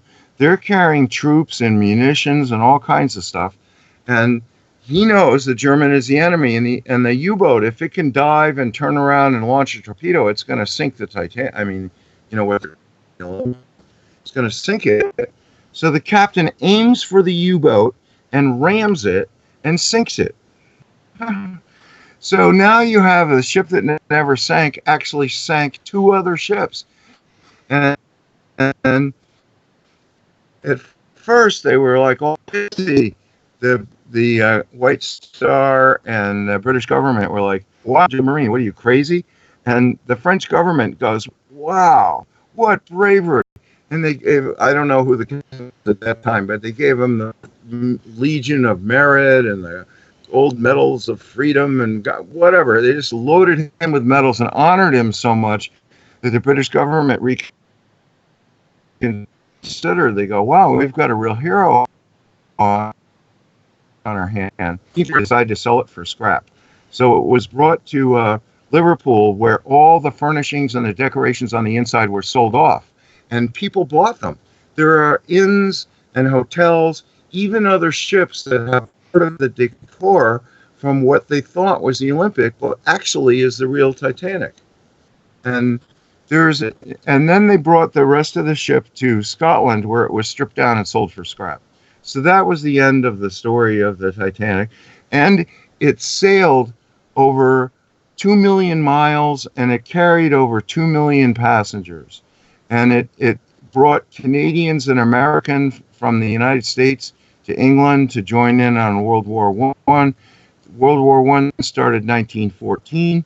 The Germans already had U-boats, and they were requisitioned as a troop ship. So after the war in 1919, that's when they refitted it with the oil burners. That's when they converted it back from being a troop ship to being a first-class luxury liner. So when they scrapped it in 1935, they discovered a dent in the hull, and it was a German torpedo had been launched by some U-boat and had actually hit the hull of the real Titanic below the waterline and made a dent but didn't go off. So, isn't that the story? They not only ran over and sank 2 other ships, but they survived a torpedo attack. Yeah, right. And yet at the same time, when the name of it, if it the real Titanic, like you mentioned right there, or people even said was unsinkable by God. And so if that's the one that was hit by a torpedo, it did survive. Yet the Olympic, I'm talking about the real Olympic, not in name, is at the bottom of the ocean. Right. And people have wondered, well, how come they were never christened, and then did that help determine their fate? And I don't think the real Titanic was ever rechristened as the the Olympic, after it was reconditioned or refitted in 1919 or whenever. I really don't think it was. So, and some people say, well, this was really a Masonic sacrifice. So I don't know about that, but it certainly was a needless death of 1,500 people.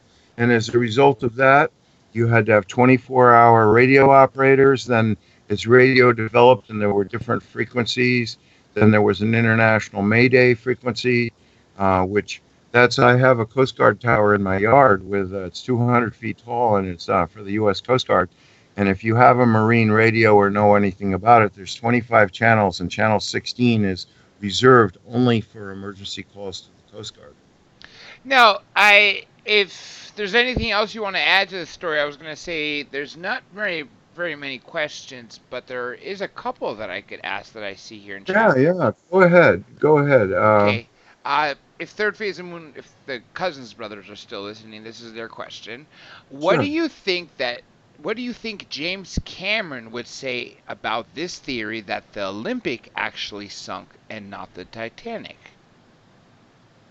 Well, I was thinking of calling up Dr. Ballard and saying, would you consider being a guest on my radio show? Because I want to talk about how your video in 1985 shows that it is the Olympic, no question. And, why did the stern break off where it did? Why is there white paint, gray paint showing under the black paint? Why is the sign on the bow, the label, hanging off, and below it says Olympic? I'd love to do that, wouldn't you? I don't know what Cameron would say.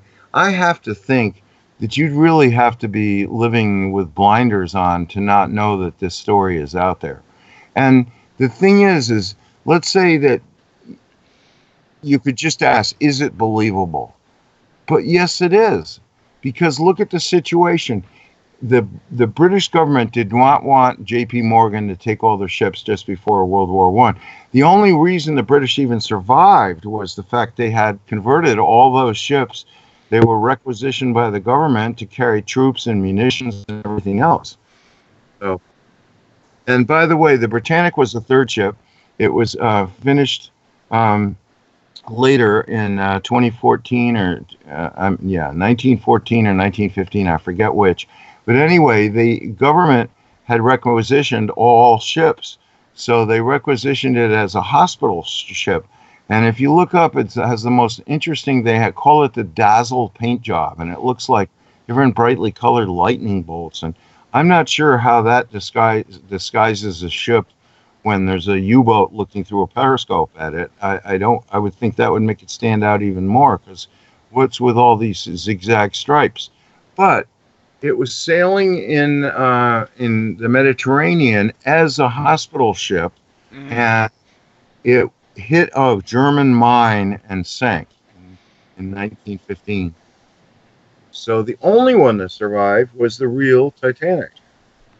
Here's an interesting comment, and let me say thank you, Nicholas, for coming in the show. Even better late than ever. Nicholas Cashmore, he says, the rich who opposed the Federal Reserve or had great wealth were on board. What do you say about that? Well, a lot of the famous rich people like Guggenheim and Strauss and Astor were against the Federal Reserve Act. And J.P. Morgan could have said, look, there's some, nobody liked J.P. Morgan. So if J.P. Morgan said, you're booked on a ship that we're going to sink, I don't know how you could keep that secret, or J.P. Morgan to be arrested and charged with murder, perhaps. So he didn't tell anybody else. And see, everyone was so eager to get to New York because there was no way to get to New York. There was a coal strike. No ships were running. Here's this maiden voyage of this brand new ship. It's going to be a delight. Too bad we can't get a first-class cabin, but, we'll make the best of it. So the best of it being locked down at the lower decks where you probably had very little chance of getting out and surviving, even onto a lifeboat, let alone, Didn't survive. Now, Lasha Senyak, she went to bed, but her question is, did White Star Line get sued by the survivors? Yeah, I said that. They were sued for $16 million. They hired lawyers in New York. They were sued in federal court. And the Supreme Court took 5 years to hear it, but then it threw it out. It said, no, it's an act of God. White Star is not responsible for anything. Go away. But the survivors wouldn't go away. They kept pestering White Star with the lawyers, and finally some amount of money was settled, but it was never disclosed. So we don't know, but we assume it was a couple of million, 2 or 3 million, but we don't really know. Now, I already asked you whatever happened to the Captain of California, and you mentioned that he lived life in shame, which I would imagine so. 1,500 people dead.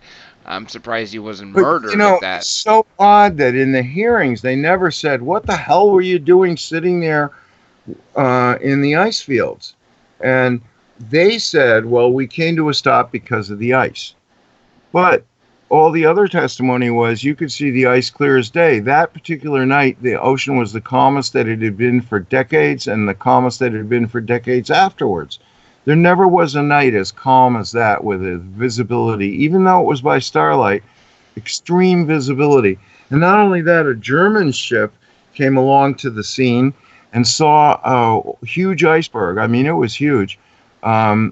With smeared black paint down the side of it, and they took a picture of it. So if you do any research, you'll see a picture of an iceberg from that ice field, that particular spot. Of course, it had drifted since the accident, but there it was with black paint smeared right down the side of the iceberg. Okay, let me see what else I could find for you, too. According to some of the sailors on board, all of them said that Smith was drunk that night, too. What do you say about that?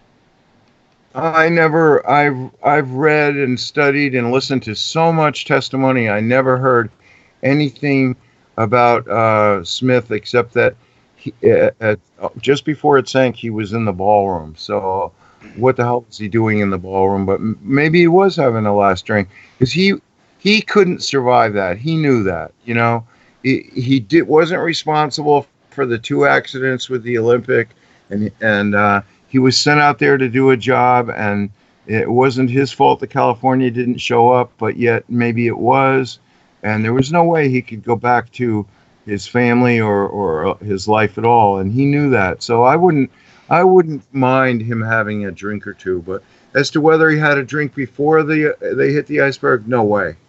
This was carefully orchestrated, and every part of the plan had to be carried out like a musical score at an orchestra. But it wasn't. The Californian dropped the ball. Third Phase of Moon here has another question here too. And Blake and Brent, I hope you got the answer that I was able to ask your question now that he finished his story.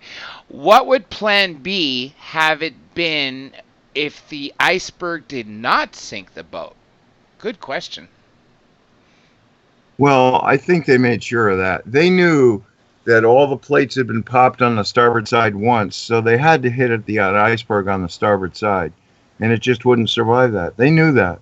I mean, just picture yourself sitting on top of 100 million pounds of moving vehicle, and you aim to sideswipe an iceberg. Then you turn the ship so that you guarantee the right side is full onto the iceberg. And this was there was no plan B if it survived. I mean, if it survived, they weren't going to. They could have said, well, it was totaled and we'll pay you $7 million to fix it. I mean, I don't know, but there was no way that ship, because it really was the Oceanic, and it wouldn't have stood any scrutiny if they had both ships back at Harlan and Wolff with investigators pouring over them. They would have discovered in 2 seconds that the nameplates were switched, the lifeboats were switched, the life belts were switched, and the menu cards were switched.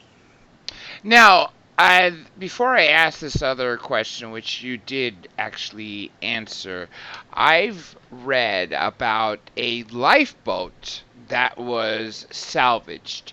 And in trying to make it, I guess retrofit is the proper word, to make it as, look as old as the way, as brand new as it was in 1912, underneath the Titanic was the either was it an imprint or just a tag, I don't know, but it said Olympic. Did you know about that lifeboat? I've seen a picture of that lifeboat, and it sort of has you can't scientifically prove what happened, because after they found it, they left it. I think it was in Halifax, if I recall correctly, and it was left outside to weather for another 20 or 30 years, and then somebody tried to rehabilitate it, to go to an exhibit of the Titanic, and I don't know what they discovered, but we do know that they either switched the lifeboats or they repainted the names over them. So it makes sense either way that that's really was a boat recovered from the scene. It doesn't seem to be much question about that. The question is, was it an Olympic lifeboat that was repainted Titanic, or you just don't know. Here's another question. This is a follow-up to Third Phase of Moon's question to the next question. It's a bit risky, I'm assuming. If worse damage, it could have sunk in 10 minutes? Well, yeah, you see, it compromised 5 of the 16 compartments, and it could only stay afloat if 4 of them were compromised. But they had another problem. They didn't close it's a ship. People got to go from forward to aft and from aft to forward. So they had these doors in the watertight bulkheads, but they didn't close them all. That's the first thing. Nobody knew that they needed to. There wasn't like a loudspeaker system where they announced close all bulkheads. Anyone caught in below decks in a closed bulkhead is going to drown. Goodbye. They didn't have any system for doing that. But you got to understand that the first 5 compartments were flooding with water. Well, guess what? The watertight bulkheads only went up to, I forget which deck, D deck or C deck, and they didn't go any higher. So once the water was flowing in through the sprung plates, then, because this was not a hole, it did not make a hole, there was no hole. So it was leaking in from plates that were sprung. The pressure of the plates took the rim off the rivets and they just detached. So there was no huge flow of water. It was steady. But when it reached above the bulkhead level, the watertight bulkhead, on the first bulkhead, it poured like a river into the second bulkhead and rapidly filled that. That overflowed, and like a river flowed over the top of the wall into the third bulkhead. So once it got going, there was no stopping it. Let's see here. This is a question for And me. by It's the one way, that thank comes. you, listeners. Thank you for the questions. I appreciate it. They're good questions. And I love talking about this subject. And as you can tell, I stumbled across this subject accidentally, because usually I talk about other things: flying saucers, earth changes, dimensional changes, the new race, all this stuff. And it was the anniversary, and I decided to look into it, and I go, oh my God, this makes so much sense. And then I decided to talk about it. So, Well, same thing with me. It was, like I said, it was a BBC documentary that was later posted on YouTube, and that's where I found it. I wasn't even looking for it. I didn't even think any conspiracy existed. And even at the beginning of this BBC or ITV or both, very early documentary, they make the claim, just like you. They said, before you have questions or before you start to think this is a crazy, bizarre conspiracy theory, wait till you see all the facts. And they laid out everything. And you could tell that it was, in the early 80s, not just because it had survivors from that were both working on the ship, survivors from Harley and Wolf that were not on board the ship, and actual survivors that had to have been children to live that long and be able to talk about their experience. But the footage itself and just the scene itself just shows you, 80s, early 80s at that, maybe 86, something around that range. I don't even know the name of it, but these days you could type Titanic switched Olympic or anything like that, and you're going to come up with a lot more than what I saw back then. And that's what got me started on this, and that's why I Well, wanted to it's bring you on interesting. this. You know, when I first discovered it, I discovered that this guy named Robin Gardner had written a book about they were switched. And he was a civil engineer, and people go, oh, he's a plasterer. What does he know? Well, he might have worked a little bit as a plasterer to pay his way through college, but he's a civil engineer. But he wrote this great book, Titanic, the ship that never sank. And it received a lot of attention. I'm not sure what year it came out, but you can still buy a used copy on, Amazon or eBay. So, but what's interesting is that in 1889, a guy wrote a book called Titan, The Sinking of the Unsinkable Ship. And it was exactly word for word what happened in 1912, but he wrote the book and published it in 1889. So that blew everybody's mind. And he lived past the sinking of the Titanic. And right after the Titanic sank, he was poisoned. They know it was a homicide. They just don't know who did it. And that's really sad. And yet we can now point fingers to J.P. Morgan as being one of the biggest people involved in this conspiracy. And yet he went off to live one of the, at the time periods, one of the longer lives. People. No, J.P. Morgan died the next year. Oh, I didn't He know died. that. Okay, then it must have been Rockefeller who outlived He many of was his on other the ship. people. So John D. Rockefeller wasn't on Yeah, the ship. yeah, he didn't smoke, he didn't drink. I don't think it was because he didn't like smoking or drinking. I think he was just so greedy, he didn't want to spend any money towards it. But yeah, yeah, he was one of those guys that really lived beyond the years that were, you were supposed to, average years, 100 years ago. Yeah, well, his descendant David Rockefeller just died at 100, about 20 miles from me. Lawrence, you After, mean?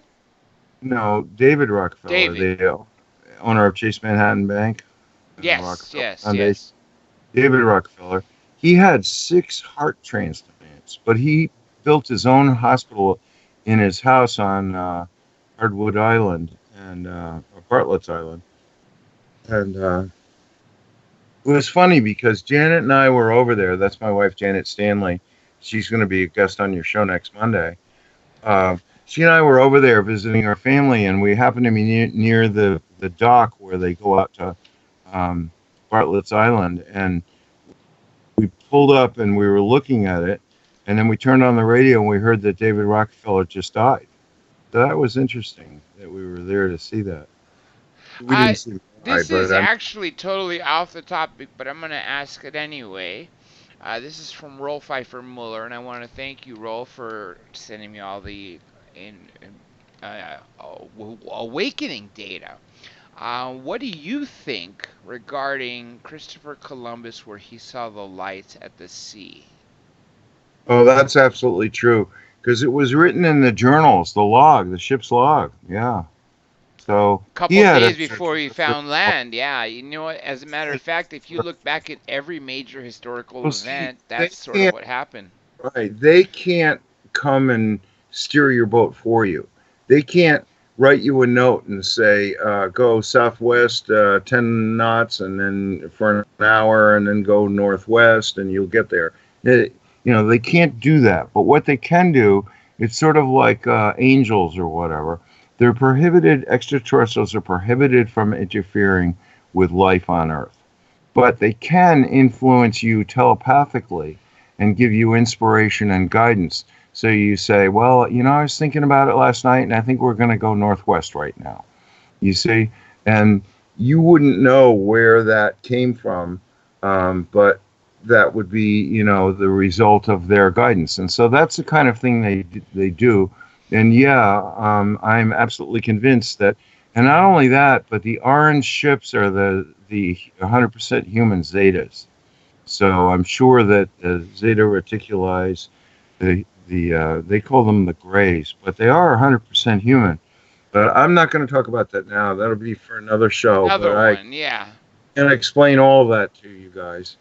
And keep tuned. If I'm going to be back on, I hope I did a good enough job for you No, tonight. you absolutely did. We actually went 15 minutes, oh, actually 20 minutes over. I'm just asking anyone out there if you have any final questions and you're in the YouTube chat, ask them now because I will end up winding up with the show. I see here a lot of you have are one A have known or B are grateful to have seen or heard a lot of this evidence and of course there's still some people on the fence but what can we do and the most we could do is always share the information and that's what a lot of us Well, I mean, look at it this way: the ship was totaled when the Hawk hit it. So how come the Olympic continued to sail until 1935, and nobody ever said it listed to starboard to port, or that it crabbed, and there was no and there were first and second class cabins available. I mean, figure it out here, you know, two and two together. Like I say, I mean, I've spent a good part of my life as a trial lawyer in court, and I would say case closed. Really? Yeah. Well, actually, I would say the same thing. We said that we talked about this before, and I should have said this at the very beginning that I love speaking to attorneys because we both can understand legalese. But this is not one of those topics where you do need legalese at all. It's right No, there. no, it's just plain evidence. This is not circumstantial evidence. This is real evidence. You fill in the rest of the story, like how did it get there? That is the Olympic on the bottom. How did it get there, and why did it get there? So some of that you have to, use circumstantial evidence to get to why and how. But the fact is, there it sits with its gray paint, its original nameplate, the Olympic. I mean, what more do you need to know? And the damage that the Olympics suffered before it was sailed for the last time. That's why the stern has collapsed. That's why it broke off where it did. It broke off where the Hawk had rammed it and cut below the waterline and above the waterline. That was a delicate part of the ship that couldn't take the stress that the rest of it could take. Well, with that being said, I don't see any other new questions in the chat, just comments. And of course, I want to thank all the people that are in the chat, especially also my moderators, for doing an excellent job. And for the loyal listeners that are always in the chat, I want to thank you very much. And I want to thank anybody listening. But before I give you all the thanks to the global thanks and to tell you where you could find me, let me give a big thank you to my guest, the one and only Gordon James Giannninoto. Giannninoto. Noto. See, I forgot the N. I almost got it right? Giannninoto. Giannninoto. That's right. That's right. There we go. Now, plug in your show and where people can find you. Okay. Now, I have a show on every Friday night on Revolution Radio, Studio A, and it's called The Whole Agenda, and it starts at midnight Eastern time, and it goes to 2 a.m. Saturday. So I've done over 250 consecutive Friday nights. That's 5 years, almost 5 years, without missing a single one. My 4 subjects are open contact with extraterrestrials, the coming pole shift, the geographic Earth changes caused by Planet X, which is just hovering off of the Earth about 30 million miles away, and then the change of dimensions. We're moving to a higher frequency where selfish people cannot possibly survive, and then the new race. And my wife is going to be on this show next Monday talking about the fact that she has had many hybrid babies with the human extraterrestrials. So you're going to want to know about that. And I think I might sit here with her so I can explain some things that I know how to explain pretty well. She might not, but you're going to want to follow her personal experiences of, And some guy goes, well, you mean you just let your wife have sex with aliens? No. They took her eggs and combined it with some Zeta sperm and implanted the baby in her uterus. And after 6 weeks, they came and got it. And then she was taken up to see her children on the mothership, many of them. And so they would get to know their mother, and she would get to know her children. So it's a very interesting story, and I can explain why the Zetas are doing that and what that all means. So I look forward to that. But Janet and I started a post office box for people to send us donations. Now, we're bumping along the bottom of the Social Security ladder, and we're just barely making it. We spend every penny every month. It's just month-to-month living. So if you would like to make a donation as a thank you for my efforts, because figure it out, I'm not getting paid. If I didn't get enthusiastic about sharing what I know with other people, it just wouldn't happen. And if I had to devote every second to trying to get some more money, I wouldn't have the time to do a show or do the research. So if you'd like to send a donation, it's P.O. Box 51, just like Area 51 out in Nevada. P.O. Box 51, Ellsworth, Maine, Ellsworth, spelled the way it sounds, Ellsworth, Maine. ME is the abbreviation for Maine, 04605. Would be much appreciated. Or if you'd like to write a letter or send a postcard and make comments or ask questions. So, but listen to my show every Friday night. I've been on Coast to Coast 8 times, which is very unusual for somebody who's not selling anything. I don't have a website. I don't have a Facebook page. I don't have anything for sale, and it's just me talking. But I guess I can be pretty convincing. And so if you want to help me continue to be convincing, please send a donation if you can. Cash, check, or money order. Doesn't matter. If you want to send a present, postcard from where you're listening from, that'd be great too. I'm collecting postcards. And I'm being asked here what's your website, but you don't have a website, right? Or Facebook? No, I don't. I'm not on Facebook, and I don't have a website. But my wife is on Facebook. It's Janet Stanley, and she says that isn't where we live because I don't disclose that. This is what I say: live from an undisclosed, windswept mountaintop in the middle of the Maine coast. This is the Whole Agenda Radio Show with your host, Gordon James Giannninoto. So that's me introducing my show. But you can contact my wife on Facebook. It's Janet L. Stanley, Janet Louise Stanley, in Bangor, Maine, and you could ask to be a friend. And she's blonde with blue eyes. You'll see a picture of her. On her Facebook page, Facebook puts sparkles in the air all around her. It looks like she's floating in outer space, but she loved it and kept it. She didn't do that. I didn't do it. Facebook did it. But anyway, so she does take new friends on her Facebook page.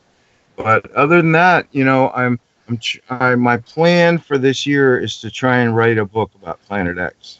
I'm going to say how I came to know about it and what you can do about it. With that being said, Gordon, I want to thank you for an awesome show. I want to also thank iHeartRadio and UPRN, and especially the folks over at YouTube for not demonetizing or taking down the channel. Sure, certain shows and topics have been demonetized, and I can't really talk about them anymore, including saying the president's name anymore, which is pretty sad. Yeah. But for that being said, how many friends have I lost? Jesus. For that being said, folks, remember YouTube is where it's at. Dr. J Radio Live, that is DRJ Radio Live. The website, drjradiolive.com. Twitter, you could definitely find me there. And, in everything. You'll see the page if you're looking on Facebook right now, all the pages. Thank you so much, Dr. J. I really enjoyed myself, and I hope that I'm invited to come back and speak on other subjects with as much or greater detail. So. And we absolutely will do the other topics. And remember, for everybody out there, disclosure and of not just of ETs, of just say truth. Disclosure of truth is always in your hands, Right. folks. Get together, spread the truth. If you have someone who's on the fence, introduce them to something. Maybe pass on a video to them that would maybe waken them up if that's Yeah, it'll possible. trigger an awakening with your friends. There you go. There's always something that can be done that we can get the naysayers to finally recognize, well, wait, maybe there's a lot more going on And that we people are say you're told so on the courageous news. they say to me, you're so courageous to speak out. And I don't feel courageous at all. I feel like I'm really excited by what I've learned and I've got to share it because people should really know this. You know, if we all have the same basic information, we wouldn't be acting in so many different ways. You know, people have become different and more different century after century. There's more individuation, but now's the time to find out what we have in common and allow the differences, but let's work on what we have in common as people and work on making that better. And I think we'll all get to where we want to be. Very much agreed to what Gordon just said, everybody. I hope, that makes a huge impact because you know what? Working together is what's going to get us anywhere. As a matter of fact, anything joint when we talk about countries, missions, or even departments, which I don't even understand why we have so many, alphabet agencies. Why can't we just have, a handful? You have the Secret Service protecting the president and, money, and then you have the FBI.